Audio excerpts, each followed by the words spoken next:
Nak gerak slide. Oh. Ke bawah. Ni mana? Ni. Oh.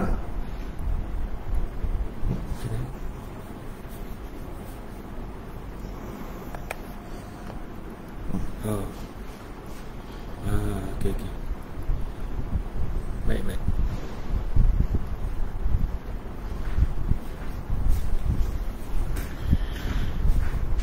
Bismillahirrahmanirrahim. Assalamualaikum warahmatullahi wabarakatuh. Innal hamdalillah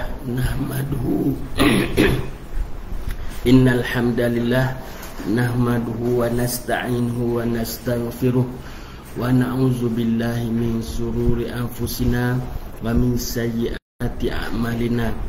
Man yahdihillahu fala mudhillalah wa man yudlil fala hadiyalah. Wa ashhadu an la ilaha illallah wahdahu la syarikalah wa ashhadu anna Muhammadan abduhu wa rasuluh.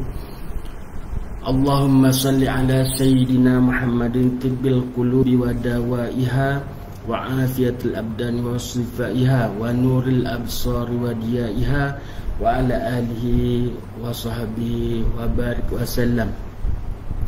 Yang dihormati Ustaz Kamil, tuan-tuan guru dan tuan-tuan dan puan-puan yang saya muliakan. Alhamdulillah, hari ini kita sempat untuk berkongsi tentang satu tajuk khusus, iaitu tentang mengurus dan merawat penyakit gangguan makhluk halus. Jadi di dalam kaedah perawatan ruqyah yang spesifiknya, setiap masalah penyakit dikaitkan juga mungkin dengan sebab gangguan makhluk halus. Jadi kita tengok juga apa yang dikatakan gangguan makhluk halus ni, iaitu merujuk kepada kesulitan fizikal, emosi atau mental yang dipercayai berpunca daripada gangguan makhluk halus yang terdiri daripada jin, syaitan, iblis, qarin, dan ada spesifik nama-nama yang akan kita bincangkan lagi dalam berkenaan dengan makhluk halus ni. Dalam masyarakat Islam, penyakit ini biasanya dikaitkan dengan sihir, santau, saka ataupun perkara-perkara misteri seperti histeria yang sukar dijelaskan secara perubatan moden. Oleh itu, pendekatan pengurusan dan rawatannya perlu berlandaskan prinsip syarak dan digabungkan dengan kefahaman terhadap psikologi dan kesihatan. Dalam konteks Islam, gangguan ini bukan sekadar mitos, tetapi dibincangkan di dalam Al-Quran dan Al-Hadis dengan pandangan yang jelas bagaimana ia harus ditangani secara syarak ataupun syar'i. Kerana di dalam Al-Quran itu sendiri terdapat ayat khusus yang menyatakan secara domain makhluk halus, yang macam jin, syaitan tu sebanyak 216 ayat dalam Al-Quran. Jadi kita akan juga sharekan di sini. Dalam slide ini ada saya sertakan bersama, iaitu kalau spesifiknya syaitan sebanyak 88 kali disebut. Maknanya 88 kali disebut dalam Al-Quran. Kalau jin ataupun jinnah sebanyak 39 kali. Kemudian qarin sebanyak 12 kali. Iblis sebanyak 11 kali. Ifrit 1 kali. Al-Khannas 1 kali. Menjadikan jumlah semua 216 kali disebut di dalam Al-Quran. Maknanya kewujudan makhluk halus ni memang jelas, dan kita harus percayalah. Kalau kita tak percaya, berarti kita tidak percaya Quran, kan. Jadi perkara ni besar artinya kepada kita orang Muslim, kena percaya kewujudan ini. Dan dengan izin Allah, dia boleh juga mendatangkan penyakit ataupun memberikan sakit kepada manusia dengan sebab-sebab yang perkataan yang jelas semacam yang disebut dalam di sini saya jumpa empat kali perkataan lah yang jelas, maknanya makhluk halus ni boleh menyebabkan sakit kepada manusia, iaitu melalui perbuatan pertama dia panggil nazrun. Dan di dalam ayat Fusilat, iaitu ayat 36, surah Fusilat ayat surah 41 ayat 36. Bismillahirrahmanirrahim. Wa imma yanzaghannaka minas syaitani nazghun fasta'iz billah innahu huwas samiul alim. Dan jika engkau dihasut oleh sesuatu hasutan dari syaitan, maka hendaklah engkau meminta perlindungan kepada Allah. Sesungguhnya dialah yang maha mendengar lagi maha mengetahui. Ini arti perkataan nazrun secara maksudnya dimaksudkan sebagai tendangan ataupun tumbukan. Jadi maknanya makhluk halus boleh menumbuk ataupun menendang, dia mendatangkan sakit kepada manusia. Mungkin saya terlupa, sebenarnya kita di dalam konteks perawatan ruqyah kita orang Muslim sentiasa digesa ataupun diminta kita sentiasa melafazkan rasa syukur kepada Allah Subhanahu Wa Taala atas segala nikmat yang Allah bahagikan kepada kita. Sebab kalau kita bersyukur, Allah akan tambah nikmat kepada kita, kan.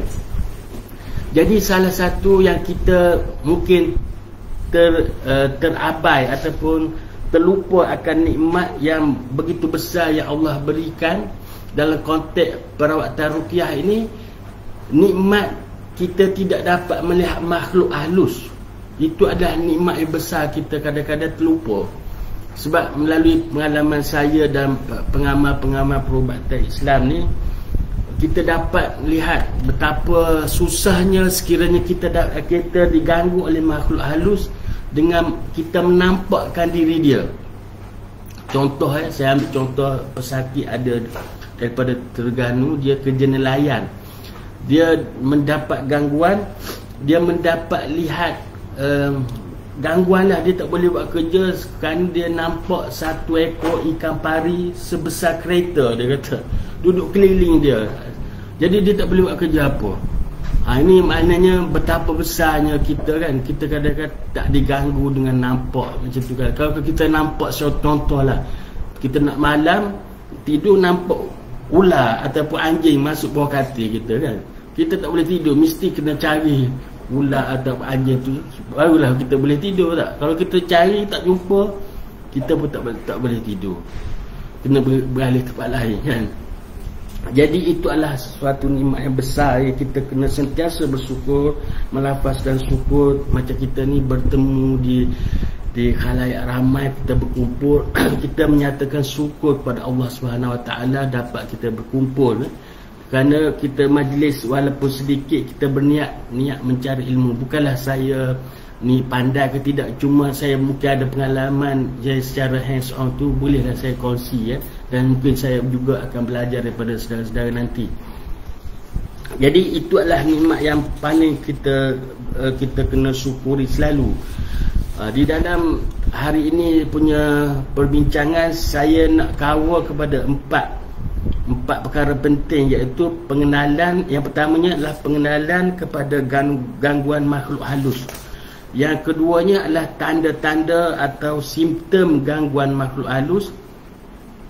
Yang ketiga, perbezaan antara penyakit fizikal dan penyakit gangguan daripada makhluk halus. Yang keempat, bagaimana kaedah untuk kita mengurus ataupun melakukan rawatan kepada akibat gangguan makhluk halus. Yang ni kita bincang satu persatu lah, ya. Iaitu tadi saya kata tadi kita masuk yang pertama, iaitu pengenalan kepada gangguan makhluk halus ni. Seperti yang dikatakan, makhluk halus disebut dalam Al-Quran sebanyak 216 kali. 216 kali ni maknanya banyak lah, kan. Kemudian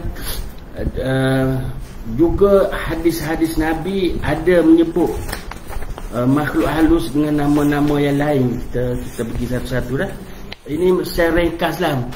Mungkin dalam slide ni ada saya sertakan. Nanti kalau saudara lihat boleh, mungkin Ustaz kami akan boleh share.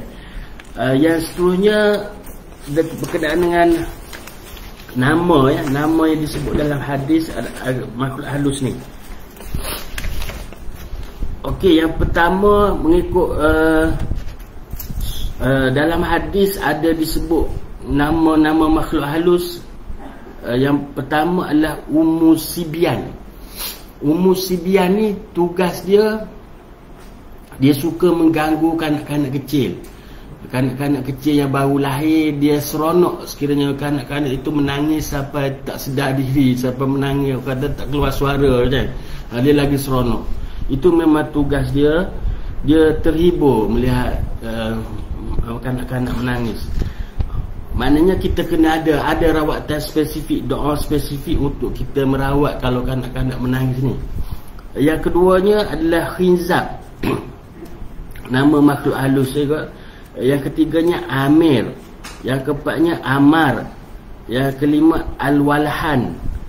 Al-Walhan ni gangguan makhluk halus. Kalau kita ambil wuduk, kita rasa nak terkentuk, tak apa, banyak kali kita terpaksa ambil kan. Kita rasa macam dah keluar angin. Jadi dia bagi was-was kat kita, terutamanya dalam masa wuduk, ambil wuduk. Kemudian yang seterusnya Mukhannas. Kemudian Mukhannatun dan lain-lain. Dan lain-lain ni kita sebut dalam satu episod di mana satu cerita Nabi mengadakan satu misi dakwah kepada jin. Ada pada ketika itu Ibnu Abbas nak ikut Nabi, kan, nak ikut Nabi menyertai misi dakwah, pergi berdakwah dengan kumpulan jin.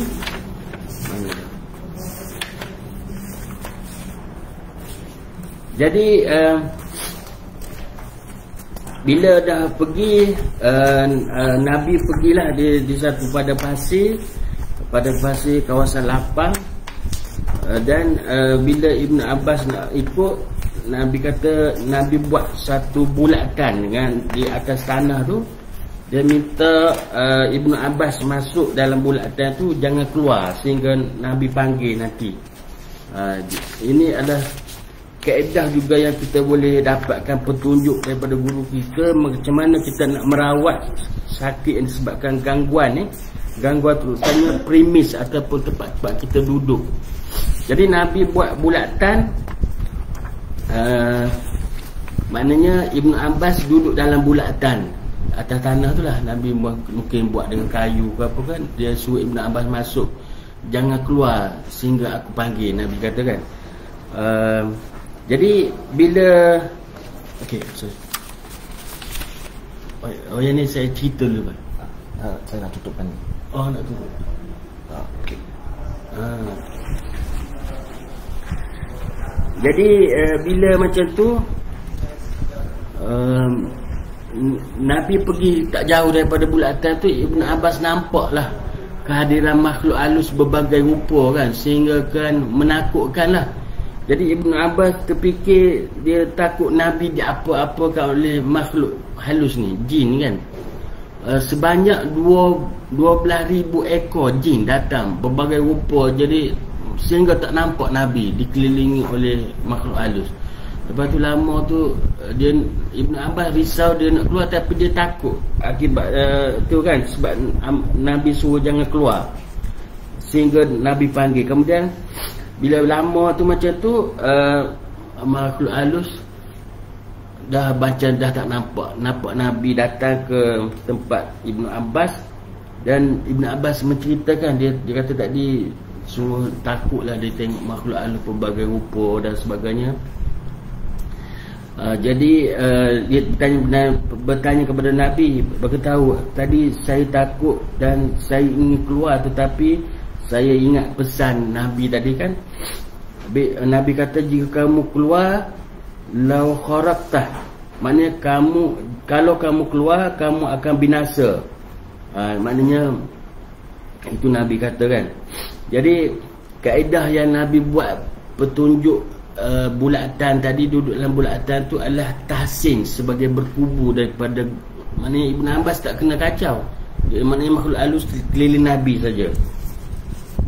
Jadi daripada sini juga kita mendapat pengajaran lah. Pertama, kita jangan minta melihat makhluk halus. Kan ada setengah pesakit yang datang, dia kata dia geram sangat makhluk halus, kacau dia. Dia kata kalau kau berani tunjukkan muka kamu kan, kita nak deal satu persatu, satu lawan satu lah, contoh macam tu kan. Dia geram sangat, dia kata dia akan berpanjangan macam tu, dia akan lagi garu, lagi kuat. Jadi memang kalau ikut prinsip, kita tak boleh macam tu. Kita tak boleh nak mencabar dia, sebab kita tak nampak dia kan. Itu ada dalam Quran, maknanya kita tak nampak dia, sedangkan dia nampak kita. Itu makhluk halus. Jadi dalam ke 12,000 jin tadi, 12,000 ekor jin tadi, ada ketua-ketuanya yang Nabi sebut. Di sini yang pertamanya Hishi, maknanya nama jin, nama ketua kumpulan tu Hishi. Yang kedua Musi, yang ketiga Sahir, yang keempat Jahir, yang kelima Al-Aun, yang keenam Ahyan, yang ketujuh Aqaf. Dalam kisah ni hanya 7 orang, 7 ekor, 7 nama yang disebut. Maknanya kumpulan besar dia, ketua jin. Jadi kalau boleh nama yang kita sebut dia janganlah kita namakan, itu nama jin sebenarnya.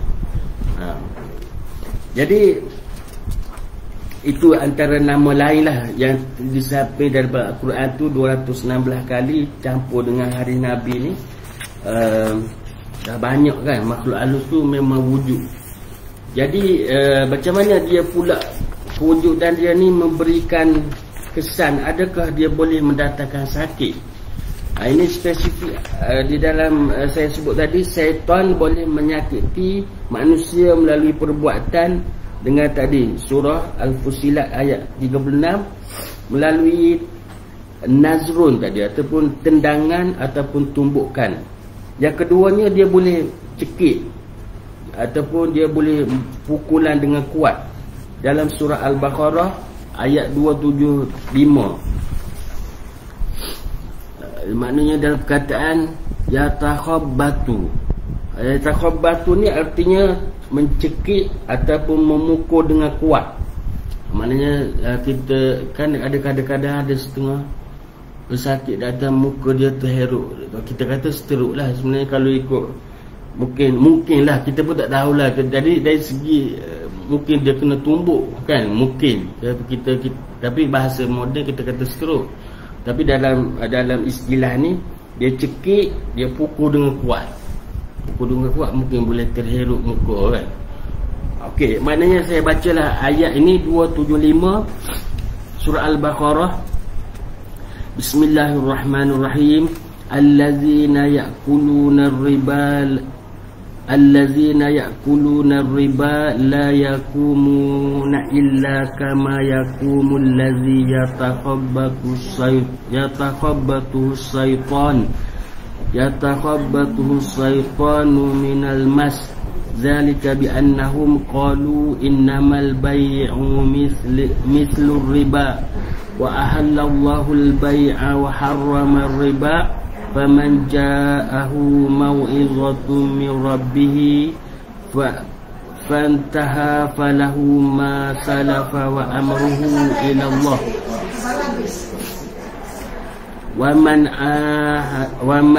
wa man adafa ulaika ashabun nar hum fiha khalidun. Orang-orang yang memakan ataupun mengambil riba itu tidak dapat berdiri betul, melainkan seperti berdirinya orang yang dirasuk syaitan dengan terhuyuhayang kerana sentuhan syaitan. Di sini yang takhabbatu ni mungkin sentuhan syaitan. Dia tak kata tumbuk, tapi dalam kita tengok translasi ni dia kata cekik ataupun pukulan kuat. Syaitan sentuh tu artinya dia tumbuk lah, bukan sentuh manja, bukan. Dia jadi itu gangguan. Jadi yang demikian itu adalah disebabkan mereka mengatakan bahawa sesungguhnya berniaga itu sama saja seperti riba, padahal Allah telah menghalalkan berjual beli, berniaga dan mengharamkan riba. Oleh itu sesiapa yang telah sampai kepadanya peringatan larangan dari Tuhannya, lalu ia berhenti dari mengambil riba, maka apa yang telah dilakukannya dahulu sebelum pengharaman itu adalah menjadi haknya dan perkaranya terserahlah kepada Allah. Dan sesiapa yang mengulangi lagi perbuatan mengambil riba itu, maka itulah ahli neraka, mereka kekal di dalamnya. Jadi dah dua kaedah dia ganggu kan. Yang ketiganya, syaitan yang mengganggu boleh menguasai manusia. Dia boleh menguasai manusia, dia membisikkan jadi orang tu nak ikut apa bisikan-bisikan syaitan bagi. Ayat ini disebut di dalam surah Al-Mujadalah ayat 19. Syaitan telah menguasai dan mempengaruhi mereka sehingga menjadikan mereka lupa mengingati ajaran dan amaran Allah. Mereka itulah puak syaitan. Ketahuilah bahawa puak syaitan itu sebenarnya orang-orang yang rugi. Maknanya itu yang ketiga, gangguan macam mana syaitan boleh mengganggu. Yang keempatnya melalui ada disebut dalam perkataan al-nusbin yang berarti penat ataupun letih. Dalam surah Sad ayat 41, nusbin. Yang ni maksudnya syaitan boleh memberikan kita letih. Kita letih, kita penat. Itu gangguan juga. Gangguan. Ya, betul. Okey, surah tadi surah Sad ayat 41. Surah Sad maknanya surah yang ke-38 ayat 41 yang berbunyi Bismillahirrahmanirrahim. Wazkur abdina ayuba izna da rabbahu anni massaniya syaitanu binusbin wa azab. Maknanya, dan ingatkanlah peristiwa hamba kami Nabi Ayub ketika ia berdoa dan merayu kepada Tuhannya dengan berkata, sesungguhnya aku diganggu oleh syaitan dengan hasutan semasa aku ditimpa kesusahan dan azab seksa ataupun penyakit. Maknanya dia jadi penat, letih. Nusbin, kataan nusbin tu penat, letih adalah bentuk gangguan yang syaitan boleh datangkan kepada manusia. Jadi itu maknanya 4 kaedah macam mana syaitan ataupun makhluk halus boleh mengganggu manusia.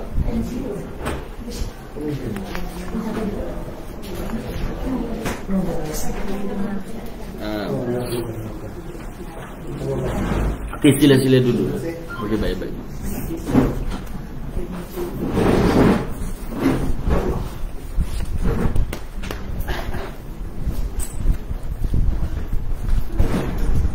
Jadi maknanya okey, kita ambil kefahaman juga kadang-kadang kenapa kita pengamalkan. Dia kata kita tak pernah jumpa dia. Masa banyak pengalaman kita lah yang ada pesakit, dia bagi tahu dia jumpa dengan pengamal, dia mengaku, dia kata dia mengamalkan perawatan Islam.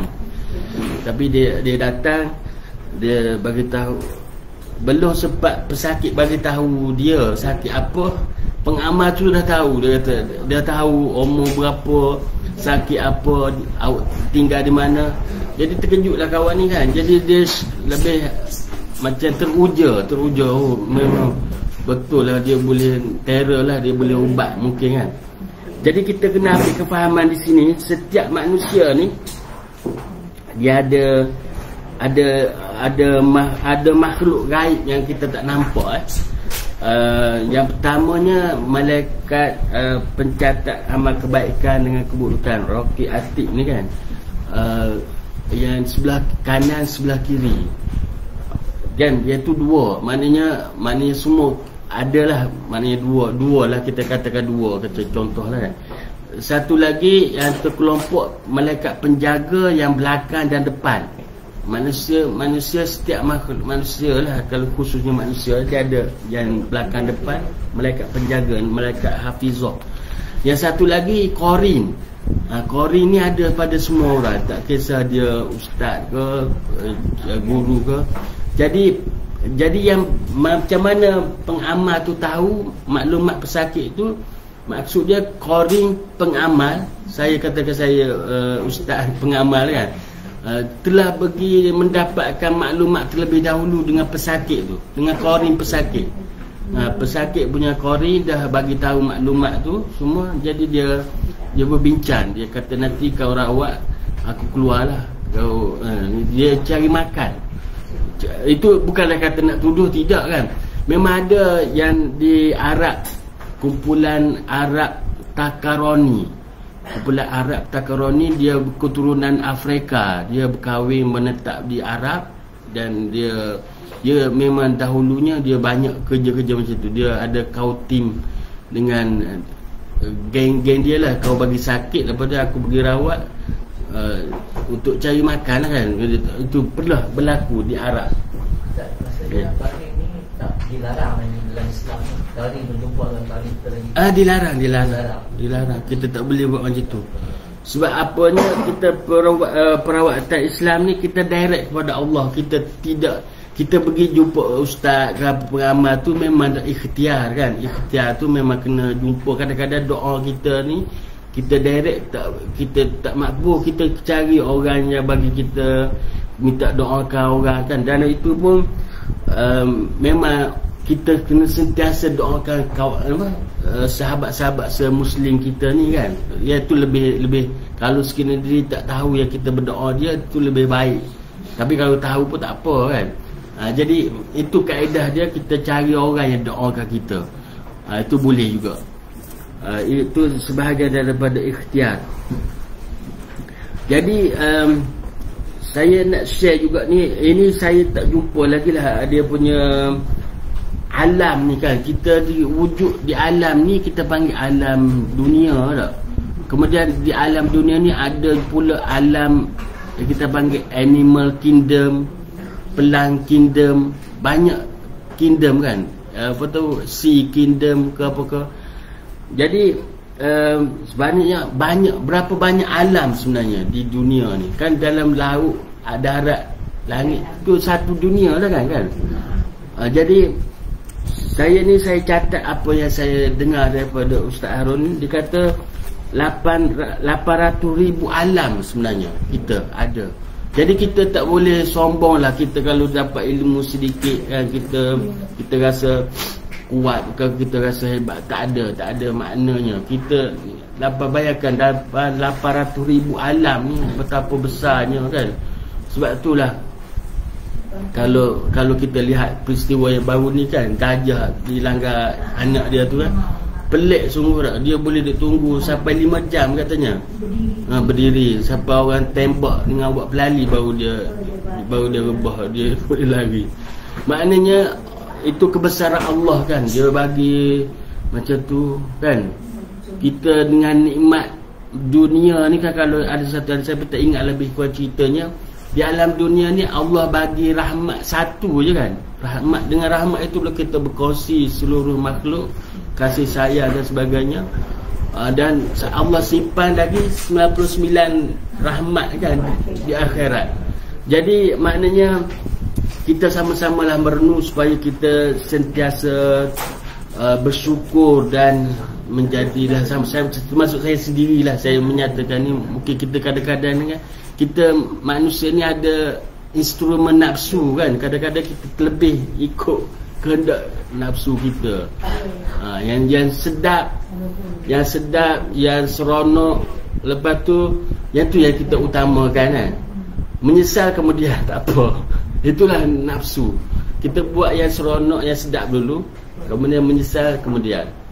Itu Itulah kalau kita kena seimbangkan. Memang kejadian kita macam tu kan, ada instrumen macam tu, tapi kita kena seimbangkan lah kan, kita akal, iman dan sebagainya tu kan.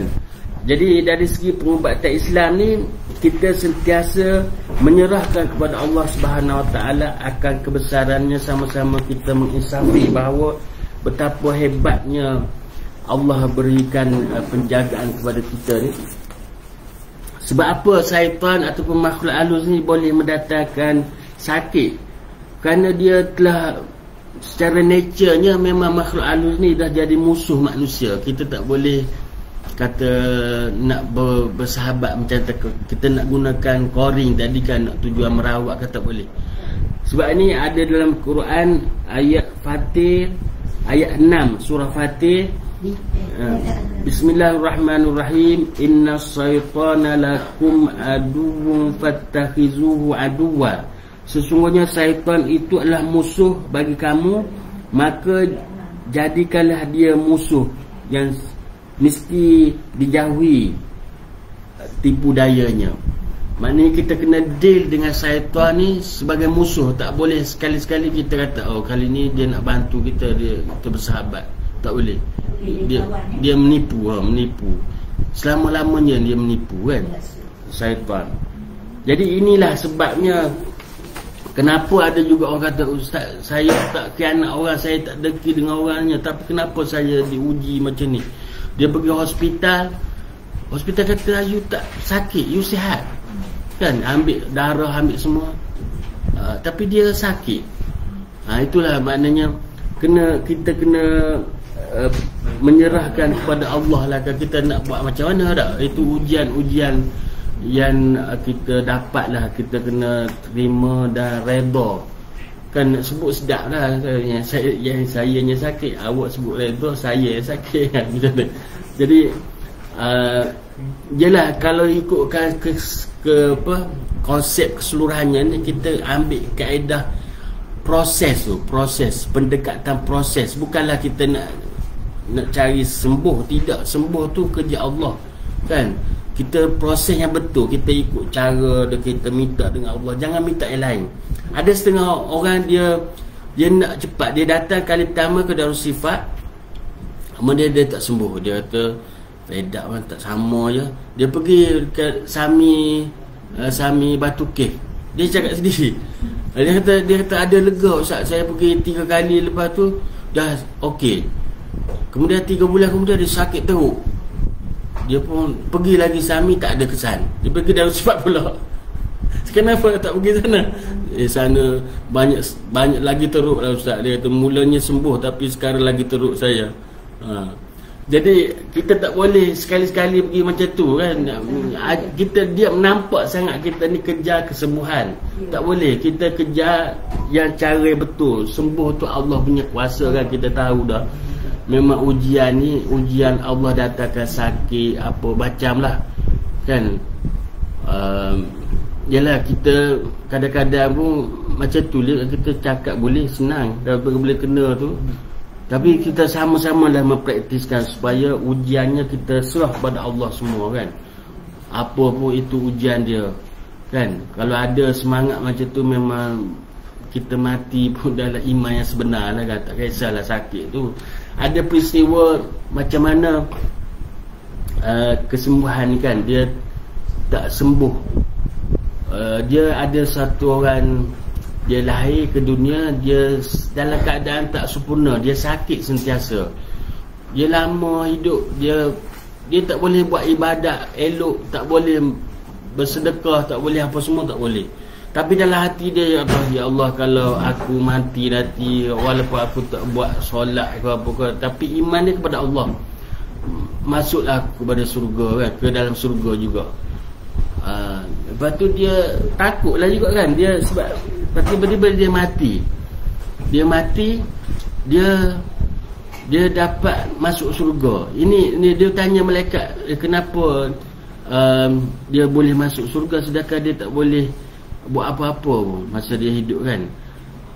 Dia kata, ni kau ingat masa ni dia mengharapkan Allah masuk kepada surga, maknanya dia pemikiran berbaik sangka dengan Allah kan. Jadi Allah bagi masuk surga, dia kata kalau macam tu dia kembalikan ke dunia balik, dia nak sakit lagi lagi teruk, dia kata.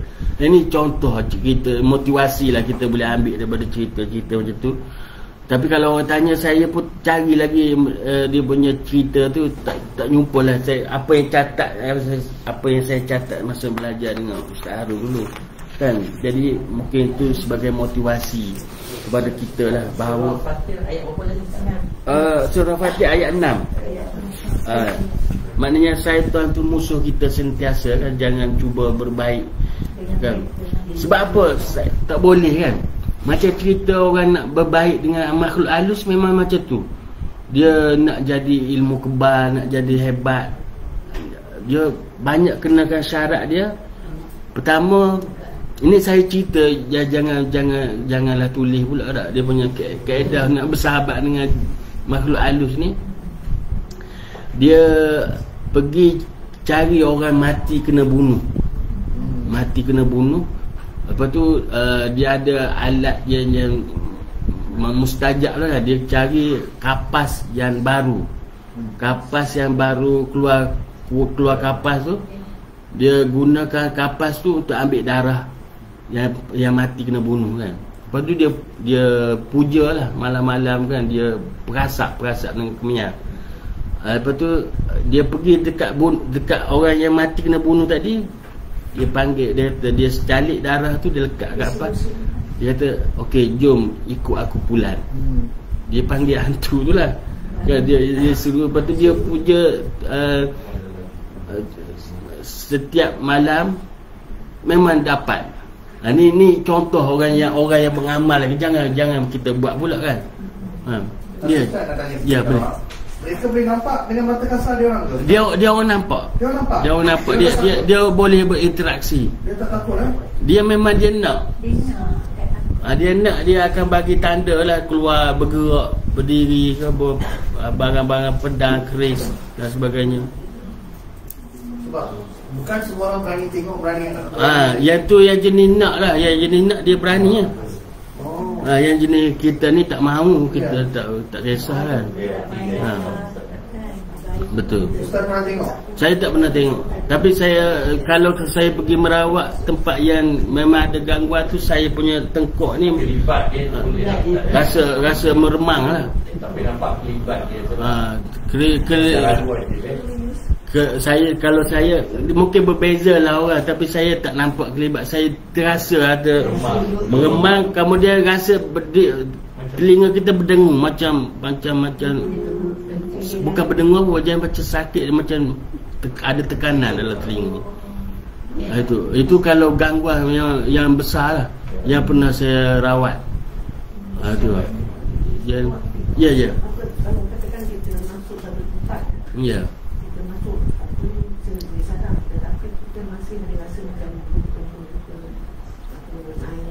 Ada tempat. Ya. Boleh rasa. Benda tu ada ke? Kalau mungkin ada. Kalau macam tu ada kesan kepada interaksi kepada suara-suara tu, dia ada. Sebab kakak saya tak ada. Ya. Tapi bila saya masuk tempat yang tak biasa kan, seperti sana mesti ada. Rasa. Mungkin itu tanda yang boleh kesan. Pada setiap orang berbeza dia punya interaksi dia. Ya.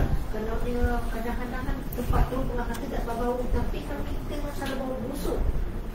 Okey, yang makhluk halus ni memang betul. Dia pertama dia bagi gangguan tadi, dia nampak kelibat-kelibat kan. Memang gangguan kalau kelibat. Kemudian dia bagi bau busuk, betul. Bau busuk lagi, kita rasa panas, tak selesa. Itu gangguan juga. Petanda lah.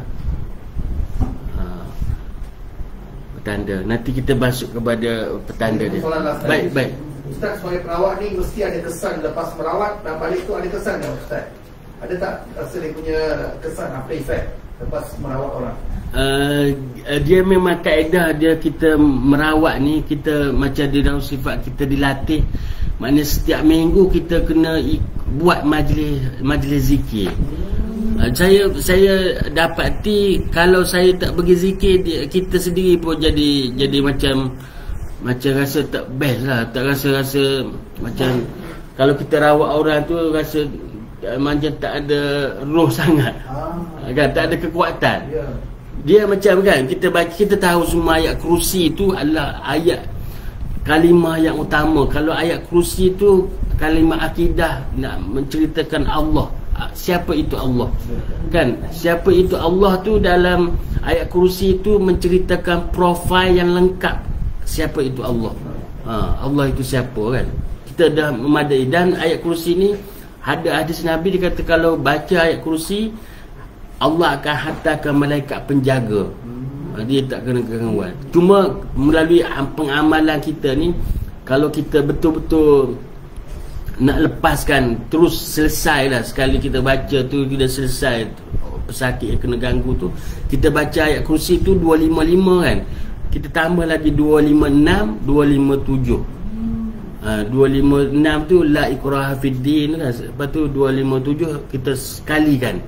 Dia kalau ada gangguan ni, kalau kita baca ayat kursi dia ikut je, dia ikut sama-sama, dia gelak-gelak kan. Lepas tu kalau kita baca la ikraha fid din, dia senyap lagu lah, kita boleh minta dia keluar kan.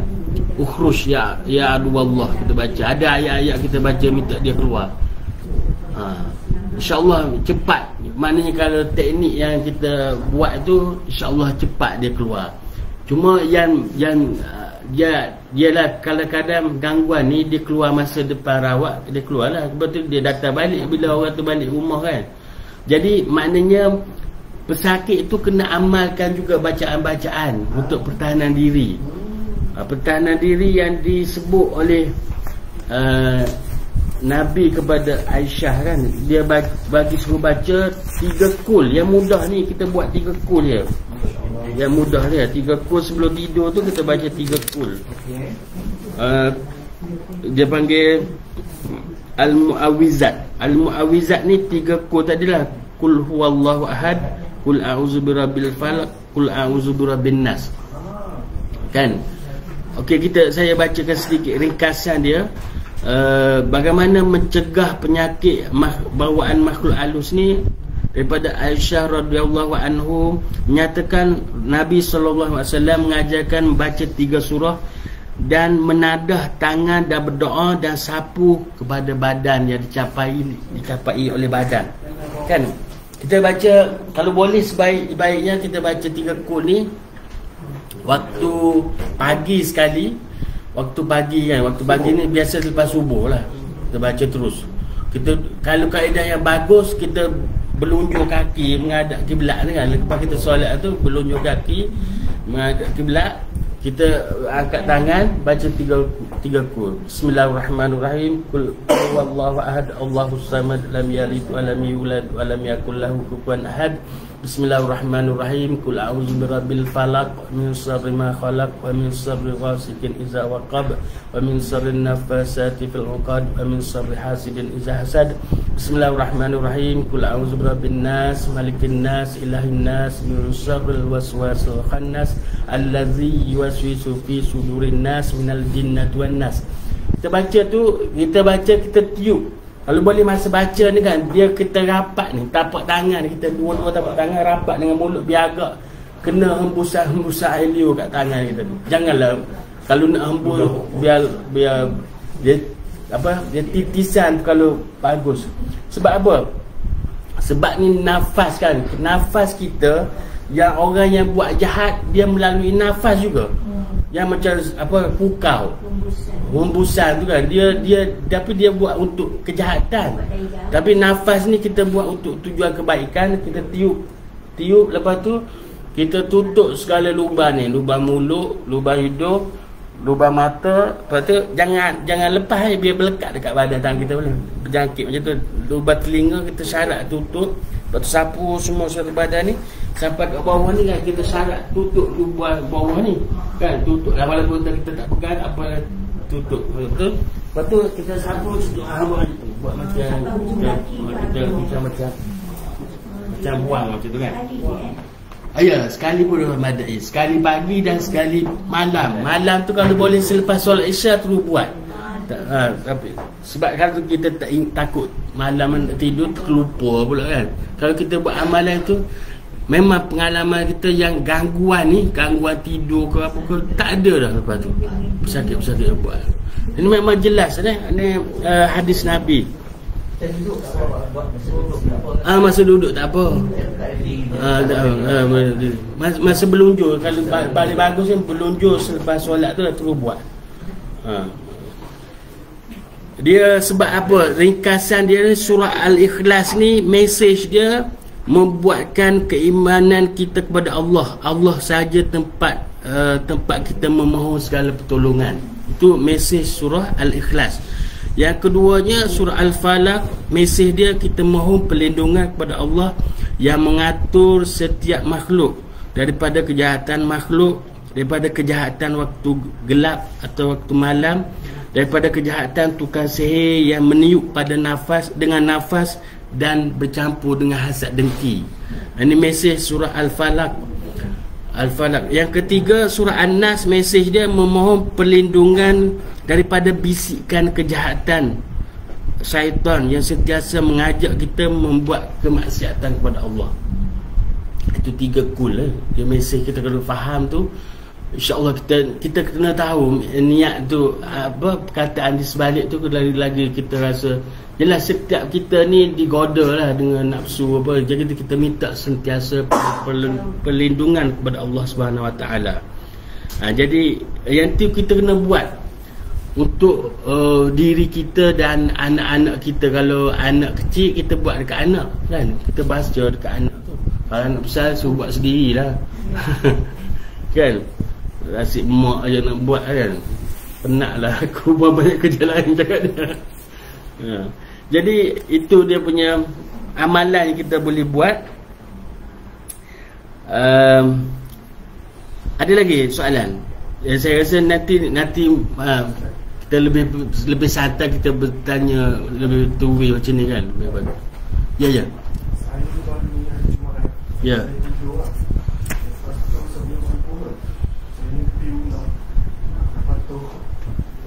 Ya.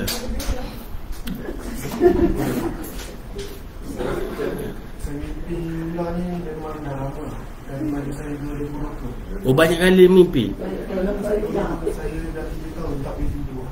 Sekarang tak boleh tidur lagi. Malam ni tak boleh tidur, siang pun tak boleh tidur.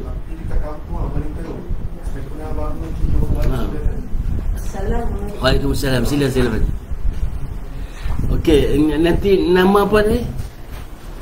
Nanti pergi dekat Darussifat Bangi, sentiasa buka. Kita ada 3 shift. Shift pagi, shift petang, shift malam. Maknanya you carilah hari cuti ke. Hari cuti pun kita buka, kecuali hari raya haji, hari raya puasa je kita tutup. Hari cuti biasa ni kita buka 3 sesi. Tak ada walk in je, terus pergi. Memang ada. Janganlah malam tu, jangan sampai pukul 10. Maknanya sebelum pukul 10 sudah sampai. Pukul 10 kalau kita tengok tak ada orang, kita pun dah nak balik kan. Biasa kalau orang ada situ, kita habiskan orang sampai pukul 2 pagi kalau orang ramai. Tapi syarat you datang awal sebelum pukul 10, sebab kita nak queue no. Seksyen berapa ya? Seksyen Darussifat tu rumah Ustaz Harun tu sebenarnya.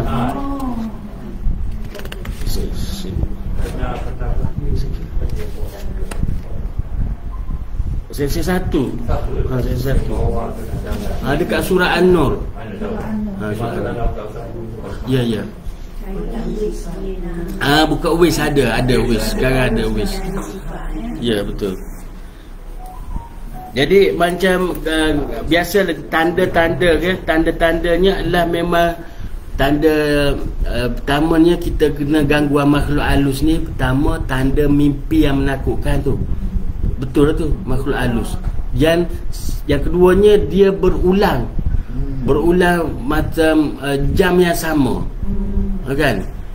Itu kemudian yang ketiganya, kalau dia pergi hospital rasa okey, kata okey. Jadi tapi sendiri punya badan rasa tak okey. Itu tanda-tanda gangguan, kena gangguan. Saya dah pergi lah klinik kesihatan. Ya. Masa dia orang bagi ubat macam mana. Ubat tahan tidur, ubat tidur. Ya. Yalah, dia obat, dia hospital ni dia bagi steroid ataupun obat penenang kan. Lepas habis obat tu dia ni tak balik. Yang bahayanya yang jenis ada badan ni yang tak tahan dengan alergik kan. Obat steroid dia kadang-kadang dia berikan macam dia ada interaksi yang macam alergik ke apa kan. Itulah, kalau maknanya kena pergi di Darusifat.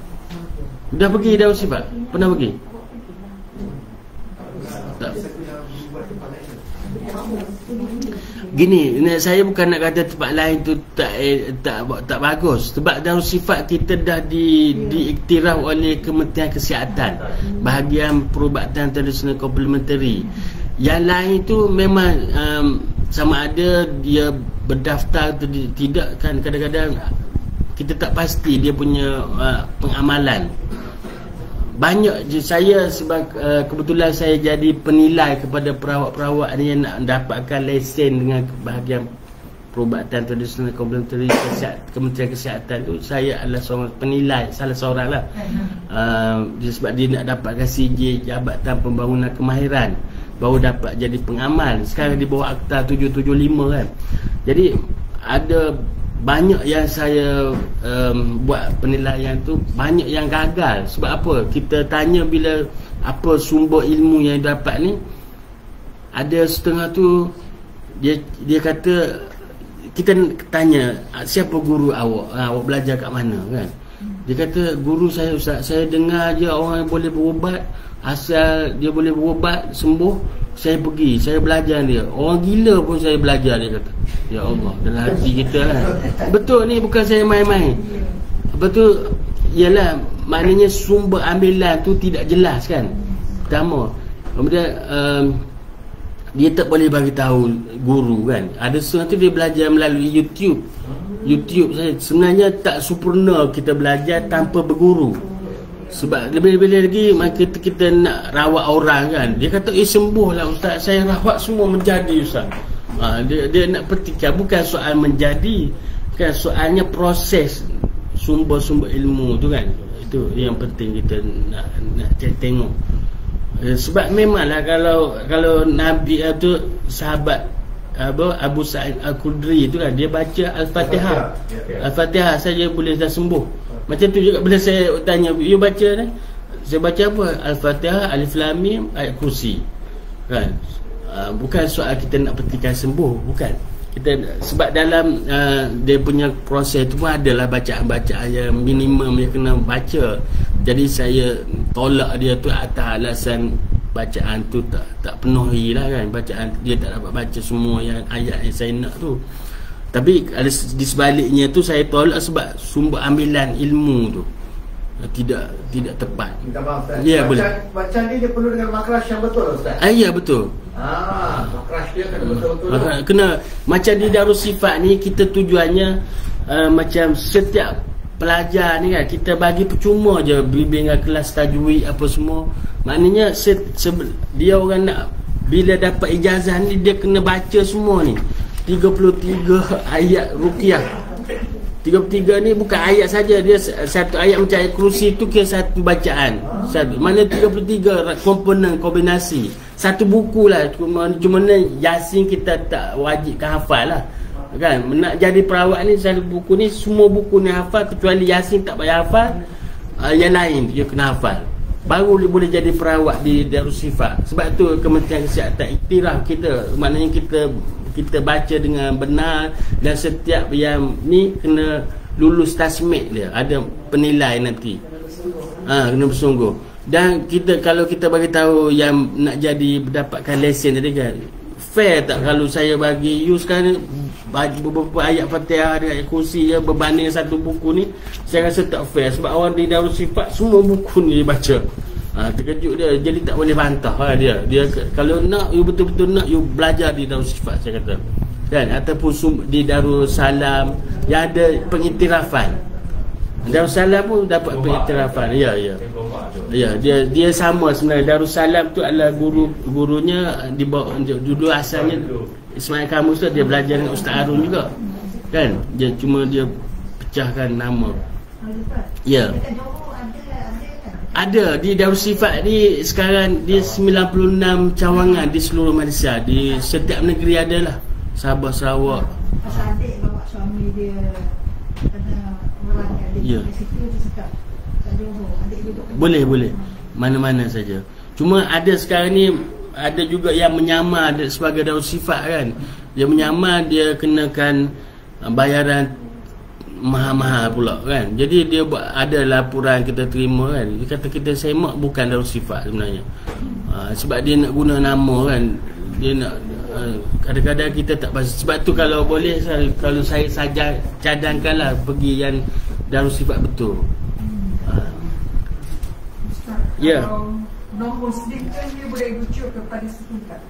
Boleh. Di Darussifat tu bukan yang Muslim saja, non-Muslim pun pergi. Banyak ramai juga. Setiap hari boleh katakan adalah seorang dalam satu hari tu yang non-Muslim pergi. Kan? Dia sebenarnya di Darussifat tu kita sediakan tabung. Siapa nak menyumbang terpulang lah. Kita tak tanya pun nak bagi berapa. Ikhlas. Sumbangan ikhlas. Ikhlas ni besar artinya kan. Dia bukan nak ikhlas kepada pesakit saja ikhlas. Perawat pun juga kena ikhlas. Sebagaimana firman Allah dalam hadis kursi ni, ikhlas ni, al-ikhlasu sirrun min asriri istauda'tu qalbahu man ahabbtu min ibadih. Maknanya firman Allah dalam hadis kursi, bermula ikhlas itu adalah suatu rahsia dari rahsiaku yang ku taruhkan dalam hati orang yang ku kasihi daripada segala hamba-Ku. Maknanya memanglah saya sendiri pun baru nak belajar ikhlas ni, nak mendatangkan ikhlas ni memang kena latihan yang berterusan. Hari ni ikhlas, besok tak ikhlas. Macam-macam kita ni berbolak-balik hati dah. Hari ni kita gembira, kita rasa ikhlas lah. Besok kita tak gembira, tak ikhlas hari ni. Jadi itulah kita kan. Jadi kita sentiasalah kita kena beriltizam supaya berikhlas setiap urusan kita lah. Macam dalam saya berpesan kepada diri saya jugalah kan. Ada hadis Nabi ni, dia kata kalau kita bangun daripada tempat kerehatan kerana untuk menolong saudara kita tu, itu perbuatan itu sama dengan macam kata Nabi beriktikaf di masjid Nabi selama 2 bulan. Jadi kita kena niatkan selalu. Kita pergi macam tuan-tuan bekerja, tak semestinya perawat kita pergi bekerja cari rezeki dekat family apa. Kita niatkan, kita tinggalkan tempat kerehatan kita lah. Pergi pagi-pagi keluar jam, mengadap jam. Baiklah duduk kat rumah kan. Kita niat meninggalkan tempat kerehatan tu, cari nafkah. Itu besar nilai dia di sisi Allah kan. Sebab Nabi kata gitu. Jadi kalau ikut definisi yang saya nak share juga, yang Ustaz Harun ulas, erti iktikaf tu adalah di sebelah siangnya berpuasa, di malamnya kita bertahajud, berqiyamulail. Maknanya bolehkah kita buat macam tu kan? Kita kalau nak puasa sehari mikir dah, mana ni kena makan betul-betul nak puasa kan? Itu saya lah kan. Jadi jadi saya rasa ya Allah, apa jalan kita boleh menyumbangkan kecuali kita cuba meniatkan diri kita dalam semua perbuatan pun cuba ikhlas kan.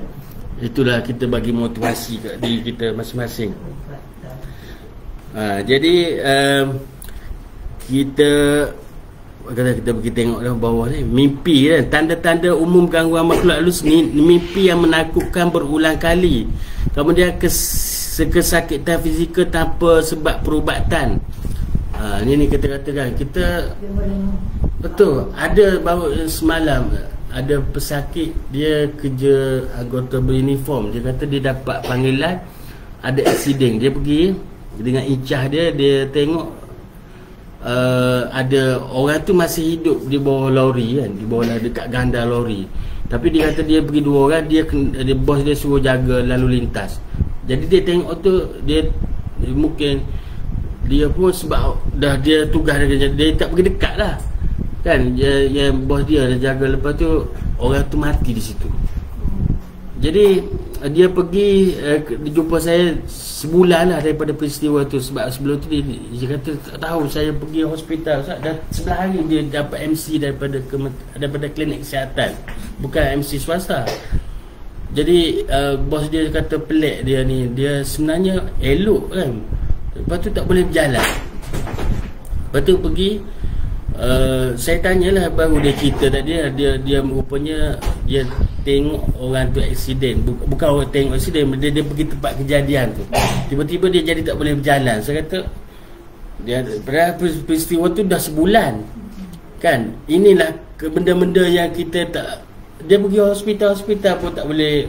Dia bagi MC lah kan, dia bagi ubat yang tak ada berkesan. Jadi bila kita baca doa-doa macam itu, saya tahu dah. Bila saya tanya tu, dia baru cerita kan, sebab dia pergi tempat kemalangan tu. Itu adalah badi sebenarnya dalam konteks kita punya badi mayat. Badi mayat ni bukan semestinya kita pergi sentuh dia, kita tengok kejadian tu pun boleh dapat sakit kat kita. Jadi doa dan badi tu dia ada doa spesifik dia lah. Bismillahirrahmanirrahim ardina biriqati ba'dina yusfa bihi sakimuna biizni rabbina. Maknanya sambil kita baca tu, kita pegang tanah, pegang pesakit dan pegang tanah lah. Betul. Sebab dia, maksud dia tu tanah bercampur dengan air liur. Tanah, Nabi baca tu doa tu dekat tanah tu, tanah Madinah. Tapi kita ambil cerita tu simbolik, kita merujuk semua perbuatan tu, apa yang Nabi buat kita buat. Jadi tu berkat doa-doa yang kita belajar daripada tuan-tuan guru kita yang sahih kan. Ada satu yang terbaru, saya tengok YouTube, orang hantar dia kata betul ke rawatan ni. Dia ada ulasan lah, komen-komen dekat YouTube tu. Kita tengok dia bawa orang tu hidup sebenarnya, dia macam pengsan. Jadi macam saya kata macam nak pergi buat kubur ni. Memang dia betul, dia pergi timbus atas kubur lah. Dia buat dia buat gali tapi tak dalam lah. Dia letak orang tu, kemudian dia timbulkan tanah sikit je atas seluruh badan sebagai syarat. Lepas tu orang baru sedar. Jadi itu kaedah dia. Tapi saya tak pasti, dan saya pun tanya guru-guru, dia tak jawab kan. Jadi kita di dalam sifat taklah sampai macam tu kan. Itu macam ekstrim lah kan, bawa macam tu kan. Kau kata betul, kau ni nak pergi tanam orang ni kan. Dia kata ada ulasan tu sebab dia dah sakit tu, tak tahu nak buat apa dah, pergi cara macam tu dia sedar. Itu terpulang lah kan. Tapi tak ada, sebagai saya nampaknya tak ada macam unsur-unsur yang tak baik, tak betul kan. Semua dia kaedah tu ekstrim lah bagi saya kan, kalau tak masuk dalam kubur. Tapi ini cerita lah kan, macam tabiat buruk ni kan, macam yang kalau susah sangat nak lepas, itu adalah ada yang kita belajar lah. Mungkin kita ambil baju pakaian orang tu pergi tanam dekat kubur. Itu boleh juga, baju dia tanam kan. Tapi janganlah nampak orang nampak kan. Jangan buat malam-malam lah kan. Dia sehari ke mana lagi takut terpulang. Tapi saya tak pernah buat macam tu. Saya melalui pengalaman-pengalamannya yang perawat buat. Itu pun tak salah, tak apa kan. Cuma dia jangan hebah kan. Nanti orang kata pelik pula lah kan. Cuma itulah maknanya petua-petua ni pun berguna kan. Macam apa, kalau macam sakit dalam mulut, saya sendiri alhamdulillah, saya pun tak pernah sebenarnya ubati orang yang air liur dia sentiasa menitik. Ada seorang pesakit datang, dia kata saya tak tahu, pergi hospital kata tak ada sakit, tapi air liur dia sentiasa menitik. Ada makcik umur dia 60, 61 macam tu. Jadi ya Allah, saya kata, sebab saya pernah belajar dengan Ustaz Harun. Ustaz Harun bagi tahu apa saja penyakit dalam mulut kita boleh rawat dia. Yang ni saya share lah kan. Ni pengalaman Tuan Guru Ustaz Harun dia sendiri. Dia kata ayah dia satu ketika tu dia sakit macam ulcer kan, melepuh dalam mulut, putih-putih, dia tak boleh menelan apa semua. Jadi masa tu dia balik lah. Ayah dia sebenarnya ada ilmu tu, Ustaz Lebaidin tu lah ayah dia. Dia cakap ayah dia, akak ayah ada belajar ni. Dia kata dia lupa. Jadi Ustaz Harun tolong ambil tangan ayah dia, masuk dalam mulut dia sendiri. Dia tolong Ustaz Harun masuk. Lepas tu sembuh. Petang dia buat pagi tu, petang tu dah tak ada yang ulcer tadi. Kering. Yang ni saya bila makcik tu cerita saya buat. Itu petua dia, tangan yang siapa-siapa, tangan yang dah masuk dalam mulut buaya. Saya alhamdulillah nak mengatakan syukur kepada Allah SWT. Saya sempat masa tu Ustaz Harun sendiri, mana kita beratur lah kan, tapi saya antara yang Ustaz Harun pegang masuk dalam tangan tu.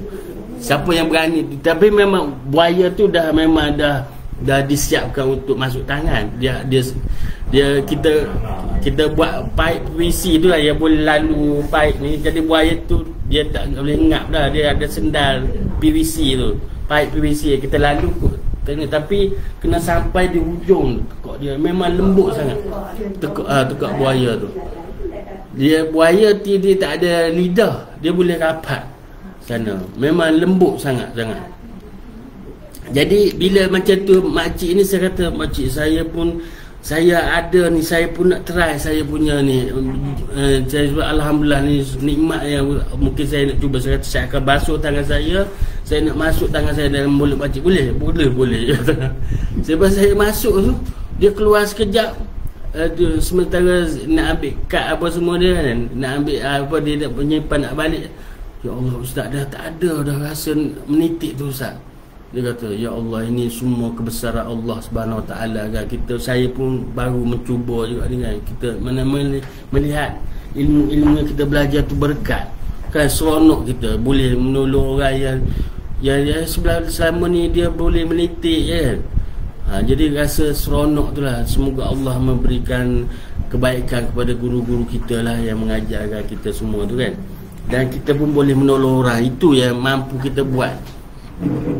Jadi aja. Alternatif tak untuk yang masuk apa? Buaya tu. Buat secara bukan macam tu. Alternatif. Oh, yang sakit mulut. Yang saya tahu yang itu orang yang masuk, maknanya kalau ikut Ustaz Harun tadi, dia tangan bukan perawat pun, siapa saja yang masuk dalam mulut buaya tak baca apa pun boleh. Ni kita baca, ada bacaan doa. Dia kata dia panggil sumpahan. Tu dari segi istilah lah, tak tahulah. Sebab ada dalam ayat Quran, bila kamu tak tahu suatu perkara, tanyalah orang yang tahu kan. Itu melalui janji kita tak ada menyimpan apa-apa dari segi syarak kan. Kita tak ada benda najis, kita menggunakan bacaan yang benar kan, tidak ada iktikad, semua kita serah pada Allah. Allah memberikan sakit, Allah menyembuhkan sakit, kita hanya berikhtiar. Ya. Satu lagi yang buat tauran ni, kalau ikut Ustaz Harun, satu saja di dunia ni buat tauran, iaitu orang yang mengandung. Perempuan yang mengandung itu buat tauran. Yang lain tak ada buat tauran. Tak ada. Sebab tadi kan, syaitan ni dia memang musuh kita. Dia memang musuh kita. Dia sebenarnya mungkin dengan izin Allah. Dengan izin Allah dia bagi sakit. Boleh Allah bagi sakit kan dengan izin Allah. Kalau tidak, ayat surah An-Nur ayat 22.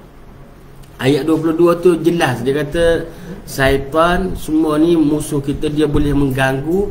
Dan dengan nikmat Allah, Allah tak bagi izin juga yang syaitan nak buat kat makhluk ni kan. Allah jaga kita, tak semua yang syaitan nak boleh kan.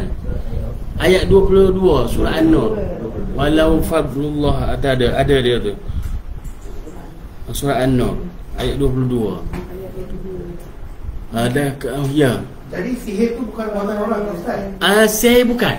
Sihir ni adalah dia perantaraan orang yang dengki, dia menggunakan perantaraan makhluk halus nak menyampaikan niat dia. Itu maknanya orang itulah yang dengki, dia gunakan khidmat sihir. Sihir itu adalah makhluk halus. Dia diupah, makhluk halus diarahkan. Diarahkan, dia pergi je makhluk halus ni. Sebab tu ada sihir ni yang benar. Dia surah Al-Baqarah ayat 102 tu kan.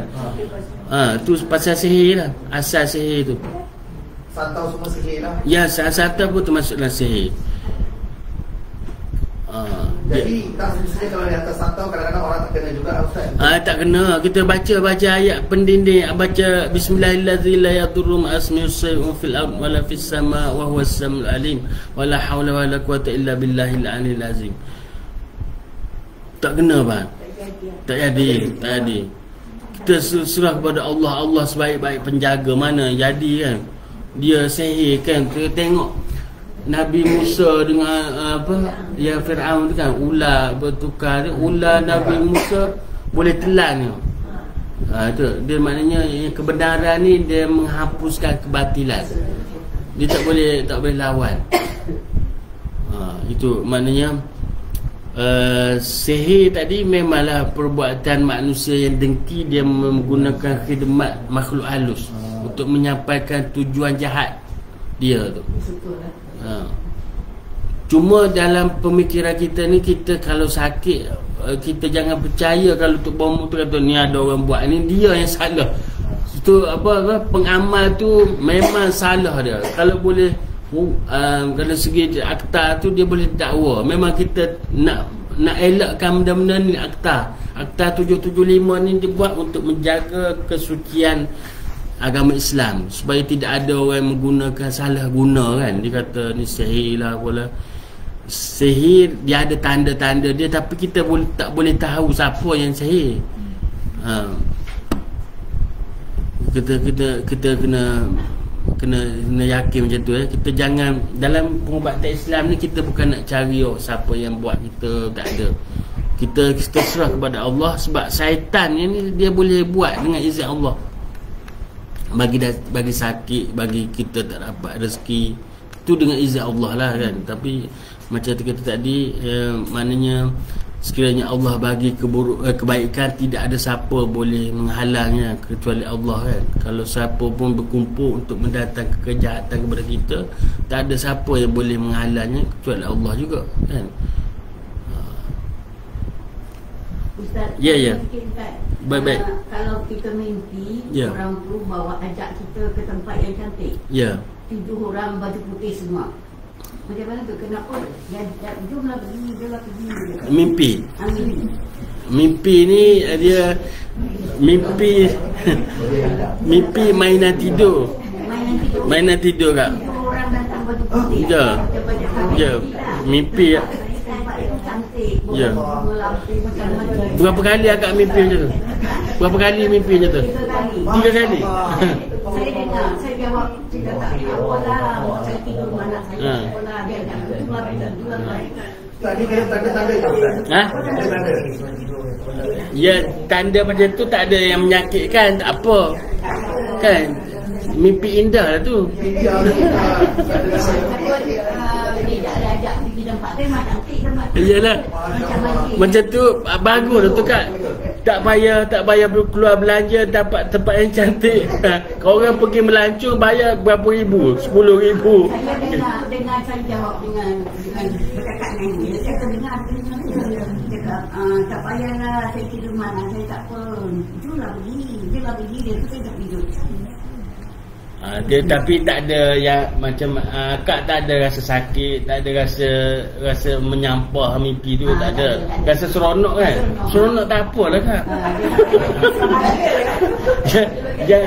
Yang masalah dia kita ni, kita yang menakutkan, yang kita Yang tu yang masalah. Kalau seronok, Allah Akbar. Allah bagi nikmat tu kan. Orang lain pergi melancur bayar 10,000 kan. Dia baru dapat seronok. Aku tak bayar beratus. Lampu ni bunga lampu dapat. Minta pergi. Mimpi pergi Euro. Ya. Betul. Kan kita nak buat tu, kita nak pergi melancur tu kan. Ya. Betul kan. Akak tu alhamdulillah rezeki tu kan. Allah bagi rezeki melalui mimpi kita dah seronok kan. Tak payah pergi dah. Tak payah pergi keluar duit tu kan. Kalau orang lain pergi nak seronok, pergi kat mereka kan. Mereka seronok. Kadang-kadang ada juga kita bagus lah. Jangan. Betul kan. Kalau mimpi yang indah-indah ni kita, yang mimpi kita yang indah-indah kita ceritakan orang yang kita terdekat, macam suami, isteri, anak. Jangan cerita orang lain dengki pula. Ya betul. Tak apa. Yang mimpi buruk kita tak payah cerita ke orang. Ya betul. Jangan kita risaukan sangat mimpi yang buruk tu. Kita bacalah apa mana supaya tidak datang, tidak menjadi yang buruk tu. Betul kan. Kalau kita mimpi tapi tak apa. Yang ni syarat ya, syarat. Yang ni slide ni syarat bila saya buat tu nak cover 2 jam. Ya boleh. Kita nak cover ke? Sekiranya ada gangguan di rumah kita lah. Ya. Kita ni sebagai orang utama, apa yang kita boleh buat selain bawa pergi ke ni mungkin secara basic yang kita boleh buat lah. Kalau di rumah ada gangguan di rumah kita lah. Okey. Orang katalah anak kita balik ke benda tu kan. Kan kita ni para mampu badan, tapi benda-benda yang basic yang boleh kita buat sendiri lah. Ya. Mungkin Ustaz ada betul-betul. Betul. Benda yang basic tu memanglah kena buat pertahanan diri kan. Pertahanan ayat berkubu. Dia sebenarnya ada di bawah satu tajuk khusus pertahanan berkubu. Dia panggil berkubu. Pertahanan diri berkubu. Berkubu dengan ayat ada kejap saya ini bagus banget sebenarnya tu kan. Macam mana amalan kita nak buat supaya ya pertahanan diri.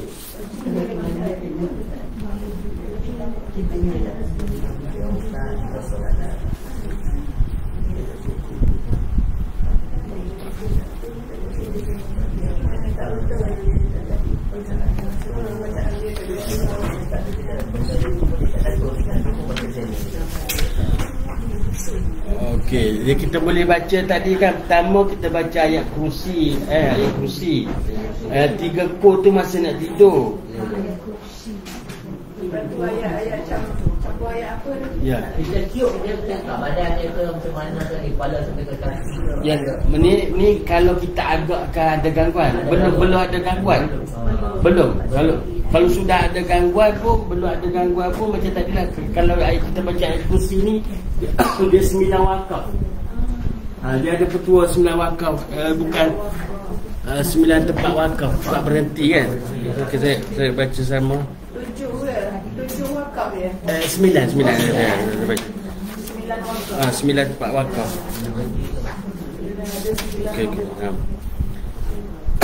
Okey, kita baca ya. Yang tanda siapa yang ada ayat kursi tu. Bismillahirrahmanirrahim. Allahu la ilaha illa huwal hayyul qayyum la ta'khuzuhu sinatun wala naum lahu ma fis samawati wa ma fil ard man zal ladzi yasfa'u indahu illa bi iznihi ya'lam ma baina aydihim wa ma khalfahum wa la yuhituna bi shay'in min ilmihi illa bima sha'a wasi'a kursiyyuhu samawati wal ard wala ya'uduhu hibzuhuma wa huwal aliyyul azim.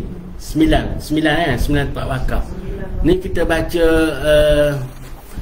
dalam, kalau kita buat premis kan, macam abang tadi mungkin tak ada gangguan lagi, kita nak mengelak kan. Sebab kita buat seorang, kita ambil yang senang. Ambil yang senang tadi, kita buat duduk di tempat center, kawasan ruang yang tengah-tengah rumah, ataupun ada ruangan family ke yang tengah-tengah tu lah, kita buat keliling.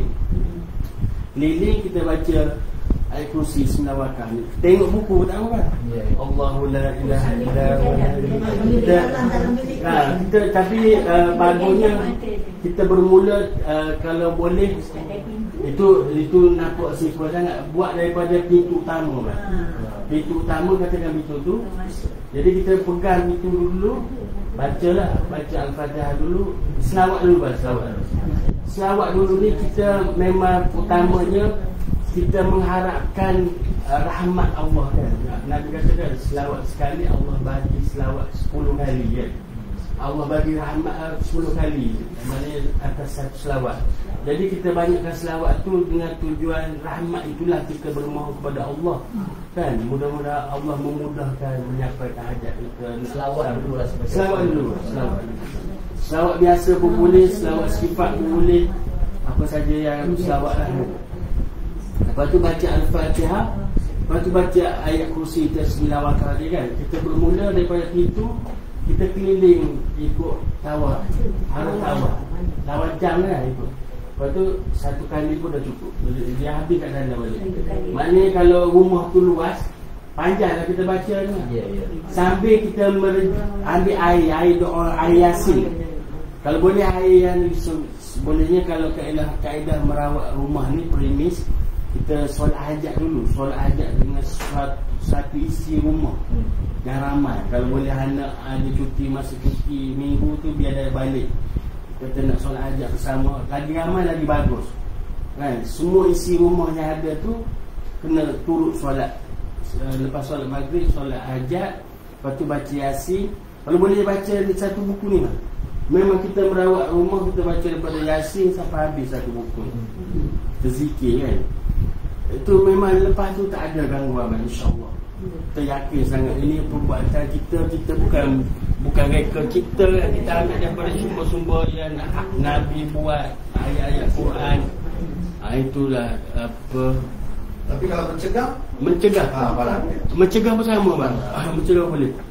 Tadi kita buat ayat kursi keliling sambil jalan air tadi kan. Kita kalau boleh air, kita bawa air Yasin. Dalam rumah tu kita baca Allahu la ilaha illa huwal hayyul qayyum. Kita rejam. Bukan nampak macam pericik kan, tapi niat dalam hati kita rejam. Kita nak rejam makhluk halus.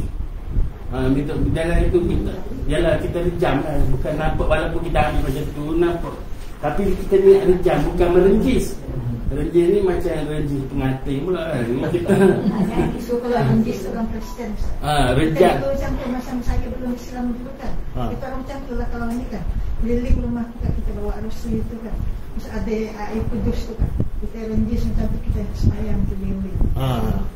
Dulu lah masa belum Islam, masa belum saya Kristen gitu. Dekat Holy Water tu lah, dekat Sarawak. Ya. Okey. Alhamdulillah. Dah lama kat bahasa Islam. Dah lama dah. Alhamdulillah. Rumah dua tingkat tu mulai dari atas kan daripada bawah, daripada pintu utama dulu. Daripada pintu utama kita habis satu dari bawah naik ke atas. Ya. Orang yang jaga api. Tapi ada orang sakit hati. Orang-orang selalu sakit dan tiap-tiap malam dia hantar ular dekat tempat hati. Dia tak dapat tidur. Macam mana nak buang ular? Untuk masyarakat kita kena, kalau buat sebaringnya kita pergi rawatlah rumah. Kalau kita kadang-kadang dia tak sama kat dia. Kalau kita yang dia orang yang baca buku dengan yang buat ni, bukan kita kata kita nak, mungkin kalau akan ajak saya pun saya akan panggil lagi 2 orang. Minimum kita pergi 2 orang lah. Sebab kita nak zikir kan. Zikir ni kita kena ada kawan yang biasa zikir. Kalau macam kita masuk rumah ke akak sebagai ahli rumah tu, dia ikut dia kan, menyuatkan tu. Tapi kita ni dah biasa dengan rhythm dia tu kan. Rhythm dia itu antara kekuatan yang kita nak bawa lah dengan badan. Kat sini juga Indonesia. Malaysia dah ada.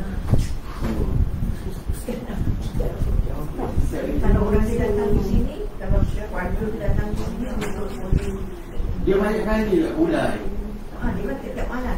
Yang pertama kali dah bunuh satu kali. Ya, macam ni lah. Saya bagi contoh pengamalan ni kan. Macam saya awal-awal dulu, saya bila terlibat dengan merawat orang. Kalau yang serius kan, misalnya kata saya pergi rawat rumah orang ke apa ke, saya tak pergi seorang. Saya pergi minimal tadi 3 orang kan. Pergi perawat sudah memang tak status perawat.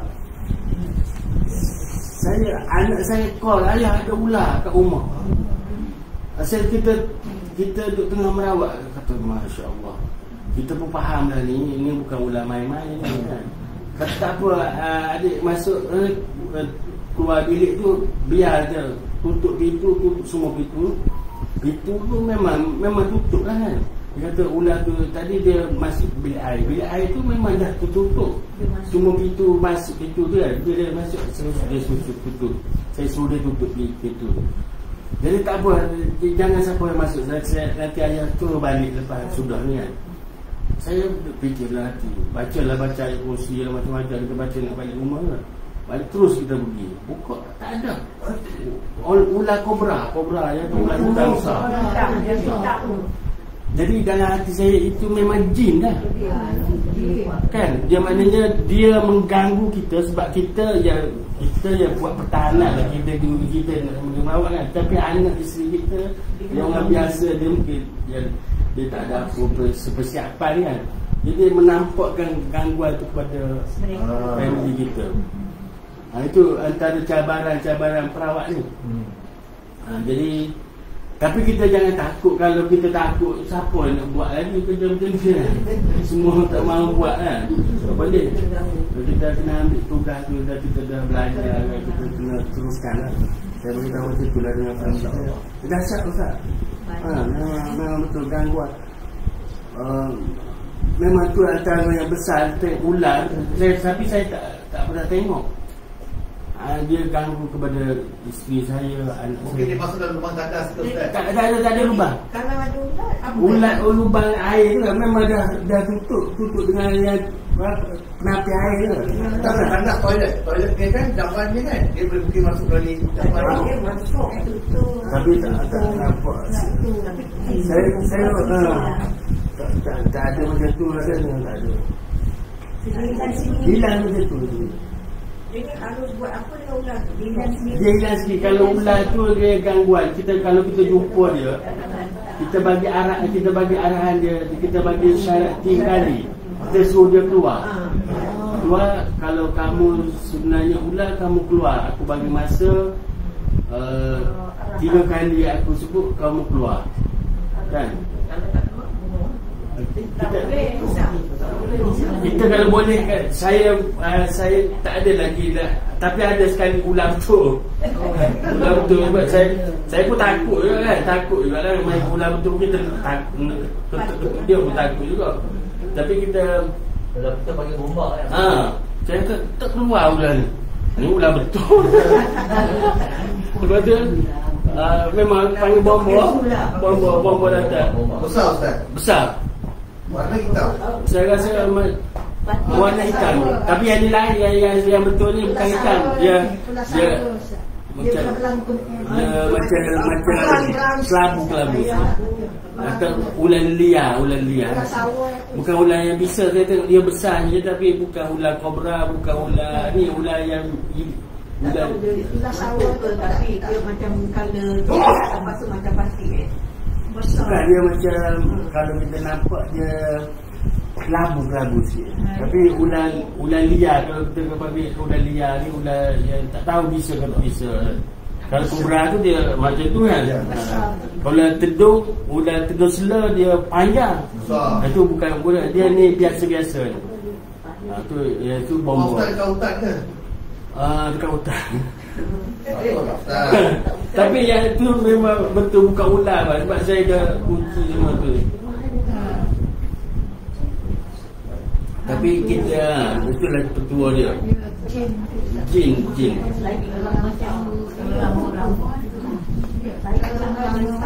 Ya. Betul. Ular betul. Apa ni? Mula saya tak tahu apa tu, orang kata jangan bunuh orang. Ya. Kubra masuk. Saya tak tahu mungkin dia masuk lagi selain tidur saya lah. Ya. Lepas tu saya kata apa ni? Macam mana ni saya ambil air panas, saya ingat abang saya yang masak air panas satu cerit. Dia anak panas pun kau ceruk. Lepas tu diroskan dia. Dia naik macam ni tau. Oh ya. Naik macam ni tu kubra. Lepas tu saya kata buat lagi. Buat ni. Dah bagi amaran dah setiap kali dah suruh dia keluar.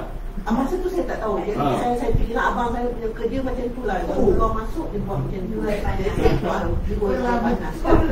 Hati-hati. Tapi saya tak pegang. Saya ingat itu baca lah. Ular ni jangan pegang dia. Dia masih lagi hidup. Betul. Jadinya kan saya ambil kaki dia. Saya pegang bawah dia sampai dia tegak macam tu lah sebab dah kena air tangan dekat dia. Saya kata tapi bawakan dia tutup. Lepas tu baru saya kena tutup. Oh, dia boleh hidup lagi dah, tak mati? Tak. Saya buang dia keluar kan. Oh, dia serik dia lepas tu tahu masuk. Kali kedua masa PKP. Saya seorang duduk kat rumah. Jadi dia kan ular tu memang duduk dalam duduk kat kabinet belakang kabinet saya yang tu. Ni yang kali kedua lah. Tak panggil bombong. Saya duduk kat Taman Sigombang. Tak panggil, saya tak kerti nak panggil tu semua. Jadinya ular tu duduk kat belakang saya punya kabinet. Tak dapur. Tapi saya ada kucing kan dia scratch tu apa tu nyau. Saya kata apa ni kucing ni tak sudah kat dia tikus. Tapi nasib baik masa saya tarik kabinet saya tak letak tangan saya kat bawah, saya letak kat atas.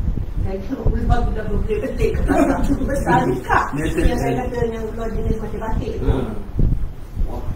Saya kata dia cakap dengan saya orang kau jaga sini acik, aku yang ambil kayu kat situ. Saya buka orang dah tak ada masa tu PKP. Dah pukul 10 malam saya tak masih belum apa tu dia masuk jam PKP PKP kan memang tak ada orang. Masa tu orang sudah balik kampung. Jadi memang gelap begitu belakang rumah saya tu. Dapur orang makan. Saya buka pintu semua tu. Macam ada kekuatan keberanian. Apa saya buat tu, saya buka semua. Masa tu saya dah belajar dengan Ustaz Scientific pasal ni lah. Kebatan Islam ni. Dia kata jangan bunuh. Yelah, kalau ular betul tak apa kita bunuh. Kata takut jin dia kata bunuh kan. Jin dia dah akan mendatangkan sakit. Ada satu kisah Ustaz Harun, dia dapat panggilan. Ada dia jadi orang tu dah bunuh ular tu kan. Jadi orang tu sakit. Dia minta Ustaz Harun datang. Lepas tu Ustaz tanya kenapa dia kata dia ada bunuh ular. Dia kata pergi tengok balik ular. Dia kata pasal tu lori pengangkut sampah tak datang lagi. Dia kata dia terletak kat tempat sampah.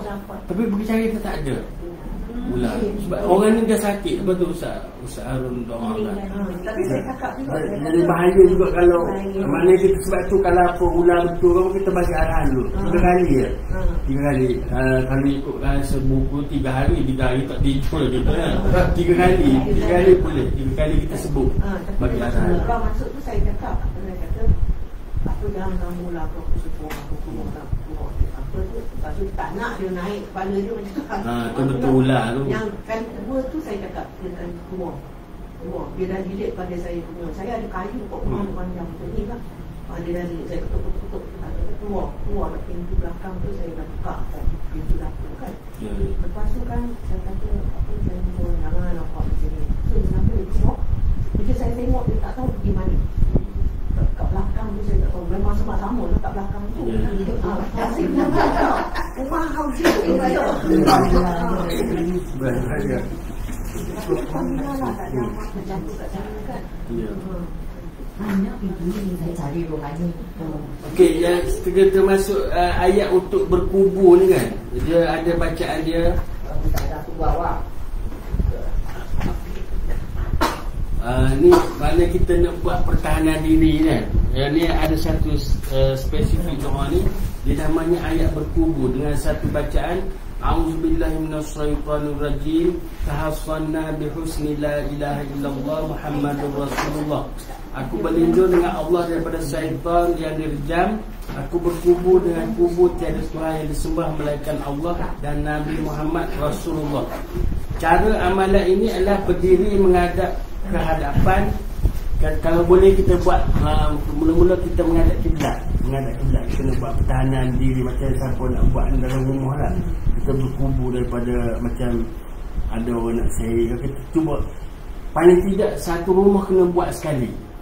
Kan sekali seumur hidup pun tak apa. Kita buat sebab kita dapat ilmu ni. Macam saya dapat ni, so saya buat kat rumah saya lah. Kan?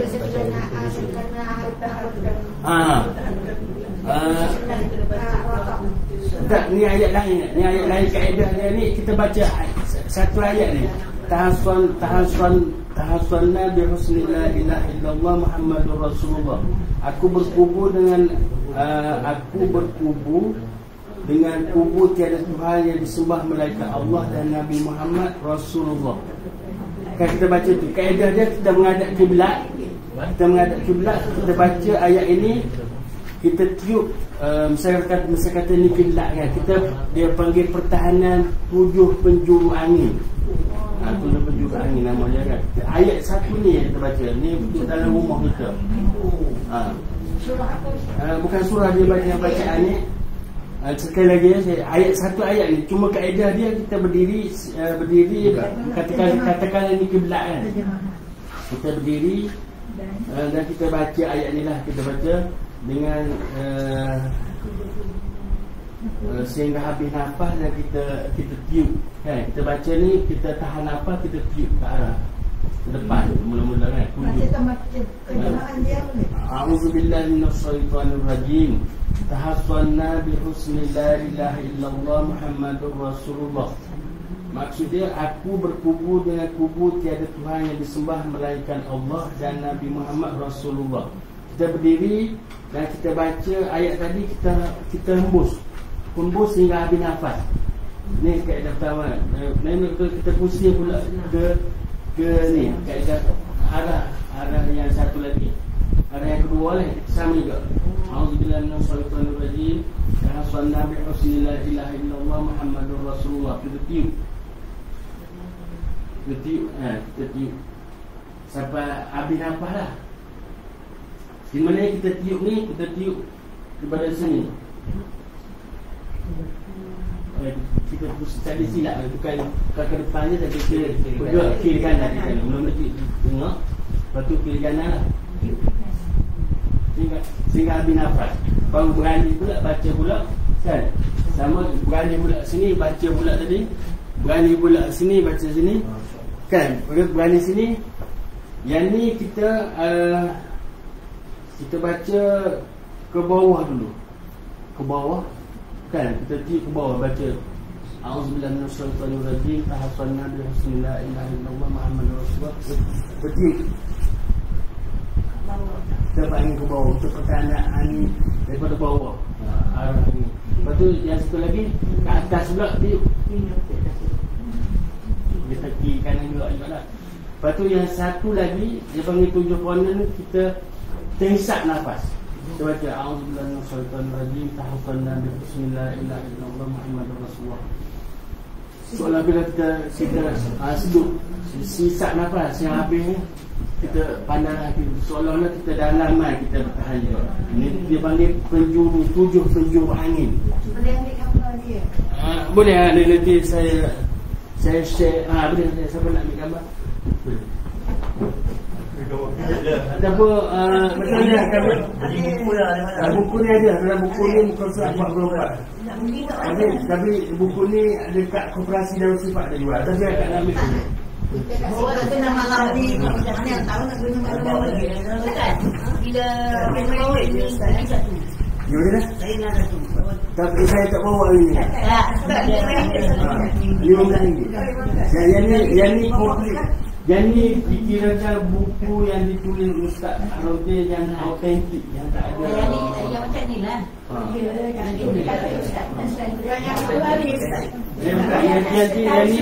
Yang ni baca doa asal. Itulah yang lebih komplit. Nanti saya share juga dengan Ustaz Kamil. Dia ada grup ke Kamil? Ada grup? Nanti saya bagi. Boleh. Nanti siapa nak saya order, saya hantar kat Ustaz Kamil. Saya nak satu. Boleh. Masuk dalam grup ni. Ya. Boleh. Boleh. Surat ni. Buku macam ni lah Ustaz. Buku yang ni.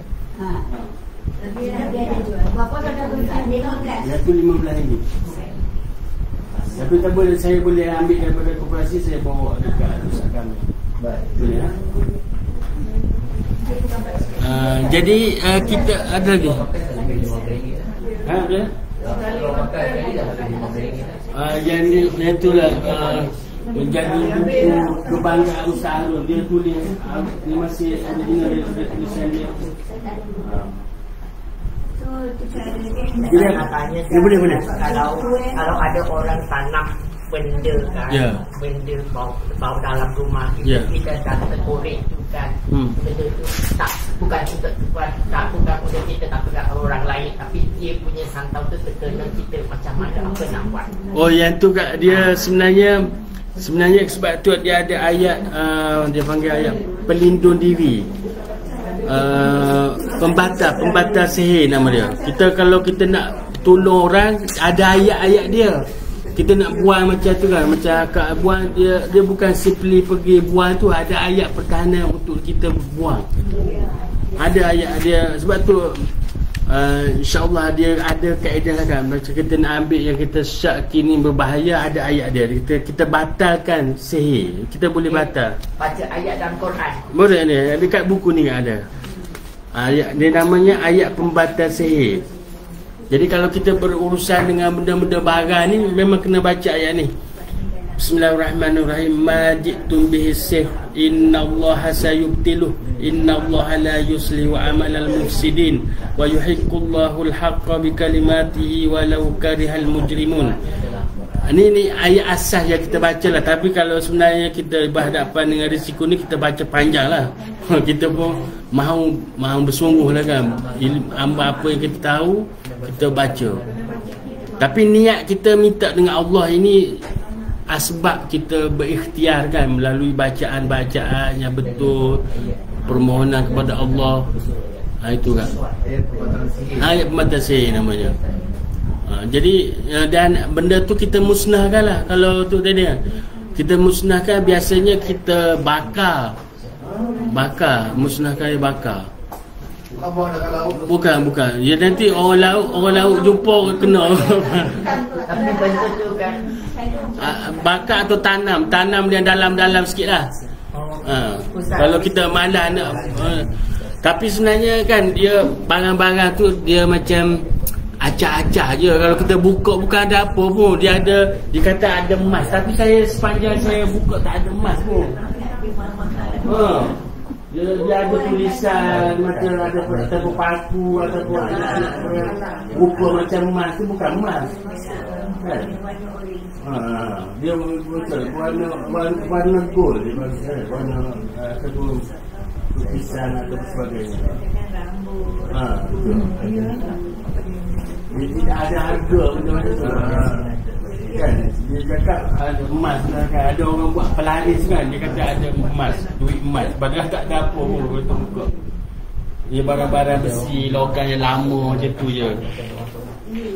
Benda tu kan kalau kita dapat kan, kita akan jadi balik.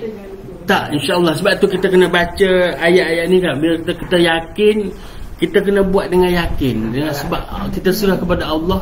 Ini ikhtiar lah kan. Kita dah minta kepada Allah, Allah jaga kita insyaAllah. InsyaAllah kan Ya. Kalau kita perempuan kan mimpi bayi. Mimpi bayi.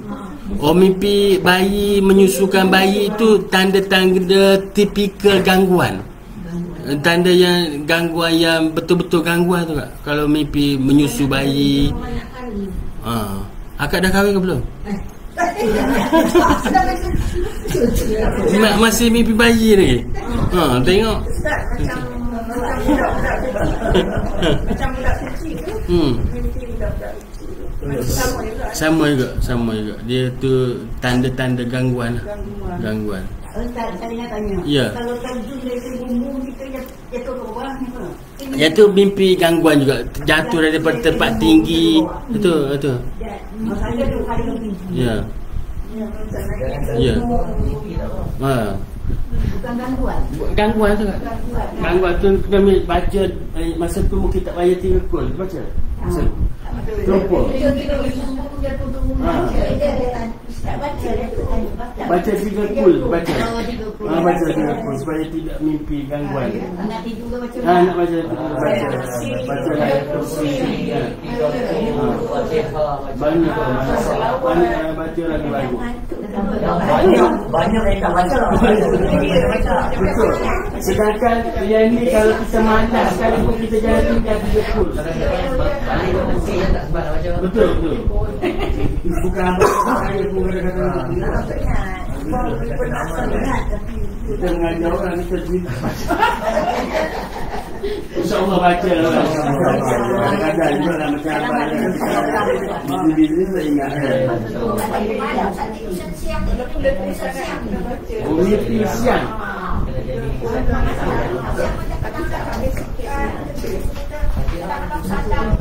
Oh hebat lah kan. Siang pun boleh mimpi. Kalau tidur lah siang. Macam mana kita tidur kadang-kadang kita kadang baca-baca sikit-sikit kan kadang-kadang kita bersyukur tidur sadar macam ni je kan. Itu boleh mimpi. Oh tu. Baru tidur. Kurang nak zikir lah tak tidur nak tidur. Memang terasa depan ni. Macam ni lah untuk mengelakkan gangguan ni, kalau boleh lah kita baca selepas solat tu kita baca Astaghfirullahaladzim wa atubu ilaih, istighfar, aku mohon ampun dan bertaubat kepada Allah.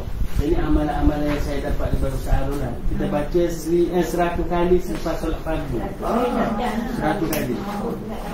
Kita bukanlah kita baca tu kerana sakit atau tidak, kita nak jadikan amalan dalam hidup kita. Dan jangan sekali-kali kita kata ni kita baca ni sebab kita nak sakit, nak dapat projek sana, nak apa, bukan. Kita baca ni sebab amal-amal soleh. Jadi sebab amal-amal soleh yang diberitahu oleh guru-guru kita, kita cuba beramal. Mudah-mudahan dengan itu ya Allah bagilah sampaikanlah hajat-hajat tu. Banyak ni yang hajat tu. Bagi Allah ni dia tidak ada satu pun besar bagi dia. Tak ada kita yang berniat besar kan. Bagi Allah tak ada besar satu pun. Sebab tu kita kena menyampaikan dengan bersungguh-sungguh. Kan, menyatakan kita dengan Allah bersungguh. Itu dia punya kaedah lah. Yang keduanya, sebelum nak tidur tadi baca 3 kul. Dan sebab solat jangan tinggal ayat kursi. Lepas tu kalau yang 3 kul tu masa nak tidur lah. Tapi kalau baru selepas solat pun kita buat semua. InsyaAllah tak ada gangguan. Betul. Jadi selepas solat fardu tu kena baca Astaghfirullahaladzim 100 kali. Gini Mat, kalau tak boleh selepas tu, maknanya kita ada masa kan. Kalau kita dah solat tu, kita nak ada bila lain, kita kena bangun kan. Sambil kita bangun pun kita nak baca secukupkan 100 selepas solat fardu ni. Walaupun bukan selepas direct tapi kita sambung lah masa kita berjalan kan. Tapi kalau kita bagusnya kita cuba nak istiqamah tu, kita cuba buat terus lah kan. Tapi kadang-kadang memang kita sibuk banyak urusan semua kan. Kita cuma sambil berjalan kita tengok tak ada lagi. Kedua tu ayat kursi tu kalau boleh dalam selepas solat tu baca ayat kursi, lepas tu berdoa lah kalau malam kan. Jadi Astaghfirullah tu first ke atau ayat kursi tu? Astaghfirullah first 3 kali dah cukup. Astaghfirullahaladzim wa atubu ilaih, astaghfirullahaladzim wa atubu ilaih. Lepas tu baca ayat kursi, tu berdoa, pergilah buat kerja. Lepas tu sambung lagi lah 100 cukup 100. Baik. Yang ni saya dapat daripada Ustaz Harun. Dia kata dia ajar saya tanya istighfar macam mana Ustaz. Dia kata Astaghfirullahaladzim wa atubu ilaih. Ada yang istighfar Astaghfirullah, itu tak cukup. Astaghfirullah saja kan. Dan bertaubat kepada Allah. Astaghfirullahaladzim wa atubu ilaih. Saya kata boleh tak kita Astaghfirullahaladzim alladzi la ilaha illa huwal hayyul qayyum wa atubu ilaih. Awak nak buat itu ke? Panjang kita tak buat kan, betul. Jangan tanya kalau kita tak nak buat. Ustaz Arun dia garang sikit kalau kita ramai tak berani nak tanya saya lebih. Jadi saya pun takut, baik-baik Ustaz saya buat yang Jadi ya, untuk pendek boleh tambah tak sampai pendek. Astagfirullahaladzim wa atubu ilaih. Dah cantik lah. Aku mau ampun dan bertaubat kepada Allah. Kita ni semua ada salah kan. Kita kata ni kullu bani Adam wa khairu khata'un. Setiap bani Adam tu ada silap, ada salah kan. Tapi sebaik-baik orang yang salah adalah orang yang bertaubat, minta taubat. Saya dah tulis ingat. Mana dia? Maknanya tapi kita itulah, kita cuba istiqamah tadi kan. Bertaubat. Ini buku ni sama macam cikgu. Ya sama. Cuma yang ni betul besar. Kalau kita tak nampak. Okey, saka ni kan kita jangan confuse. Saka ni kadang-kadang tu saya pengalaman menilai orang ni kan. Saya tahu dia menyatakan kepada pesakit saka. Awak kena ada saka. Tak boleh sekali-kali kita macam tu. Saya jangan cakap itu, saya tu gagal je. Dia tanya kenapa saya gagal tak? Awak sebut saka mana boleh. Saya tanya apa itu definisi saka. Yang ni tak ada dalam buku Yang ni Ustaz Arun bagi tahu definisi yang saya sendiri pun tak tulis lagi. Tapi saya catat, saya ingat. Saka adalah makhluk halus yang boleh tujuan dia untuk menjaga family, melindungi dan merawat. Itu saka. Dia macam niat baik kan. Niat baik tapi tak boleh dia kita sebab apa? Sebab kita tak tahu asal usul dia. Ni makhluk halus dia, kita tak tahu, dia tak ada IC ni. Orang tak boleh percaya. Tak boleh percaya. Itu sebab nampak niat baik. Okey, tanda saka ni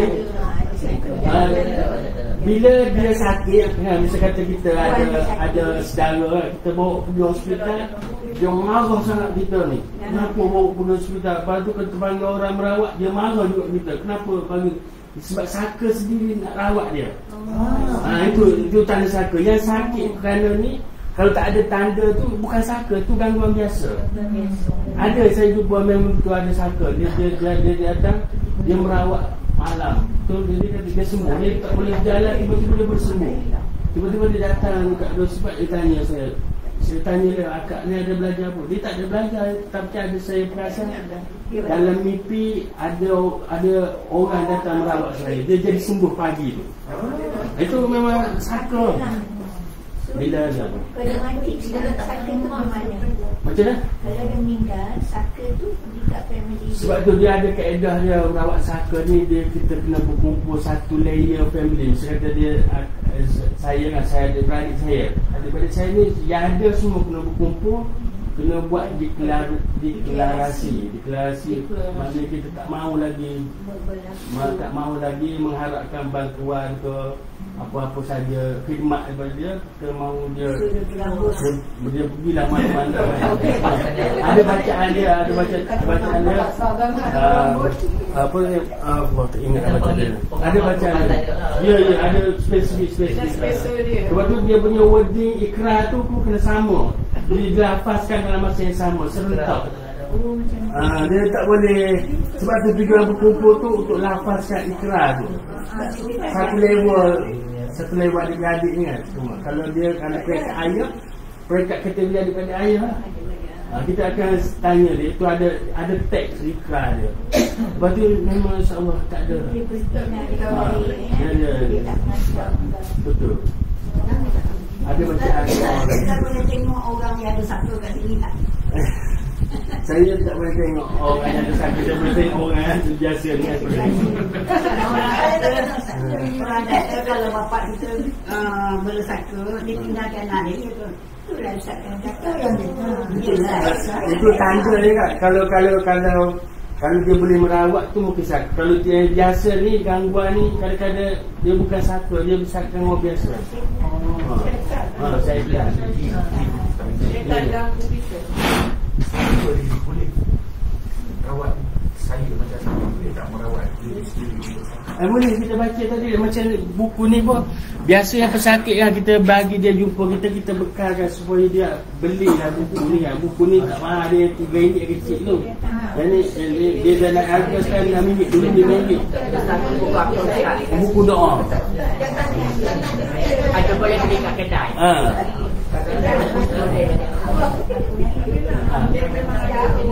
Sebab macam anak saya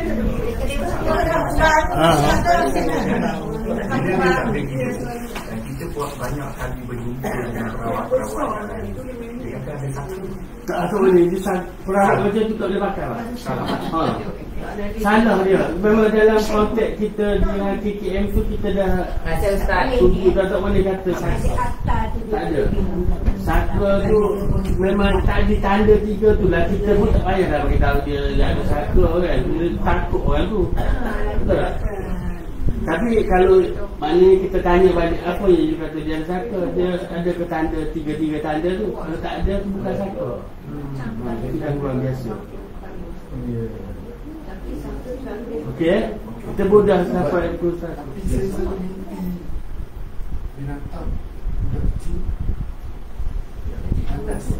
Ya, lebih tanda benda lebih kotor itu gangguan lah.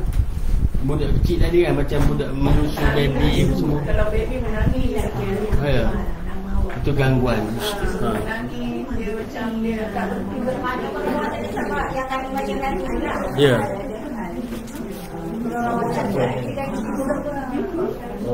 Macam mana?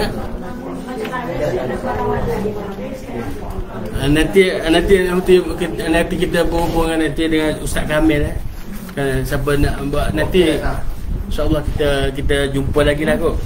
Kan? Okey, kita sebelum tu apa yang baik datangnya daripada Allah Subhanahu Wa Taala, yang lemah dan dhaif kelemahan diri saya mohon ampun dan maaf. Dan sama-samalah kita tangguhkan perjumpaan kita dengan tasbih kafarah dan surah Wal Asr. Bismillahirrahmanirrahim. Wal asri innal insana lafil khusr illal ladzina amanu wa amilus solihat wa tawassaw bil haqqi wa tawassaw bis sabr. Subhanakallahumma wa bihamdika asyhadu an la ilaha illa anta astaghfiruka wa atubu ilaik. A'udzubillahi minasyaitonir rajim. Bismillahirrahmanirrahim. Alhamdulillahirabbil alamin wassalatu wassalamu ala asyrafil anbiya'i wal mursalin wa ala alihi wa ashabihi ajmain. Allahumma rabbana aminna min kulli rawatin ya Allah, aminna min kulli lasatin ya arhamar rahimin. Wa na'udzu billahi minas syaitonir marid bi rahmatika ya arhamar rahimin. Wa na'udzu billahi min sharri ma khalaq. Wa na'udzu bi kalimatillahi tammah min kulli aduwwin wa hammah wa min kulli syaitanin wa ainin lammah.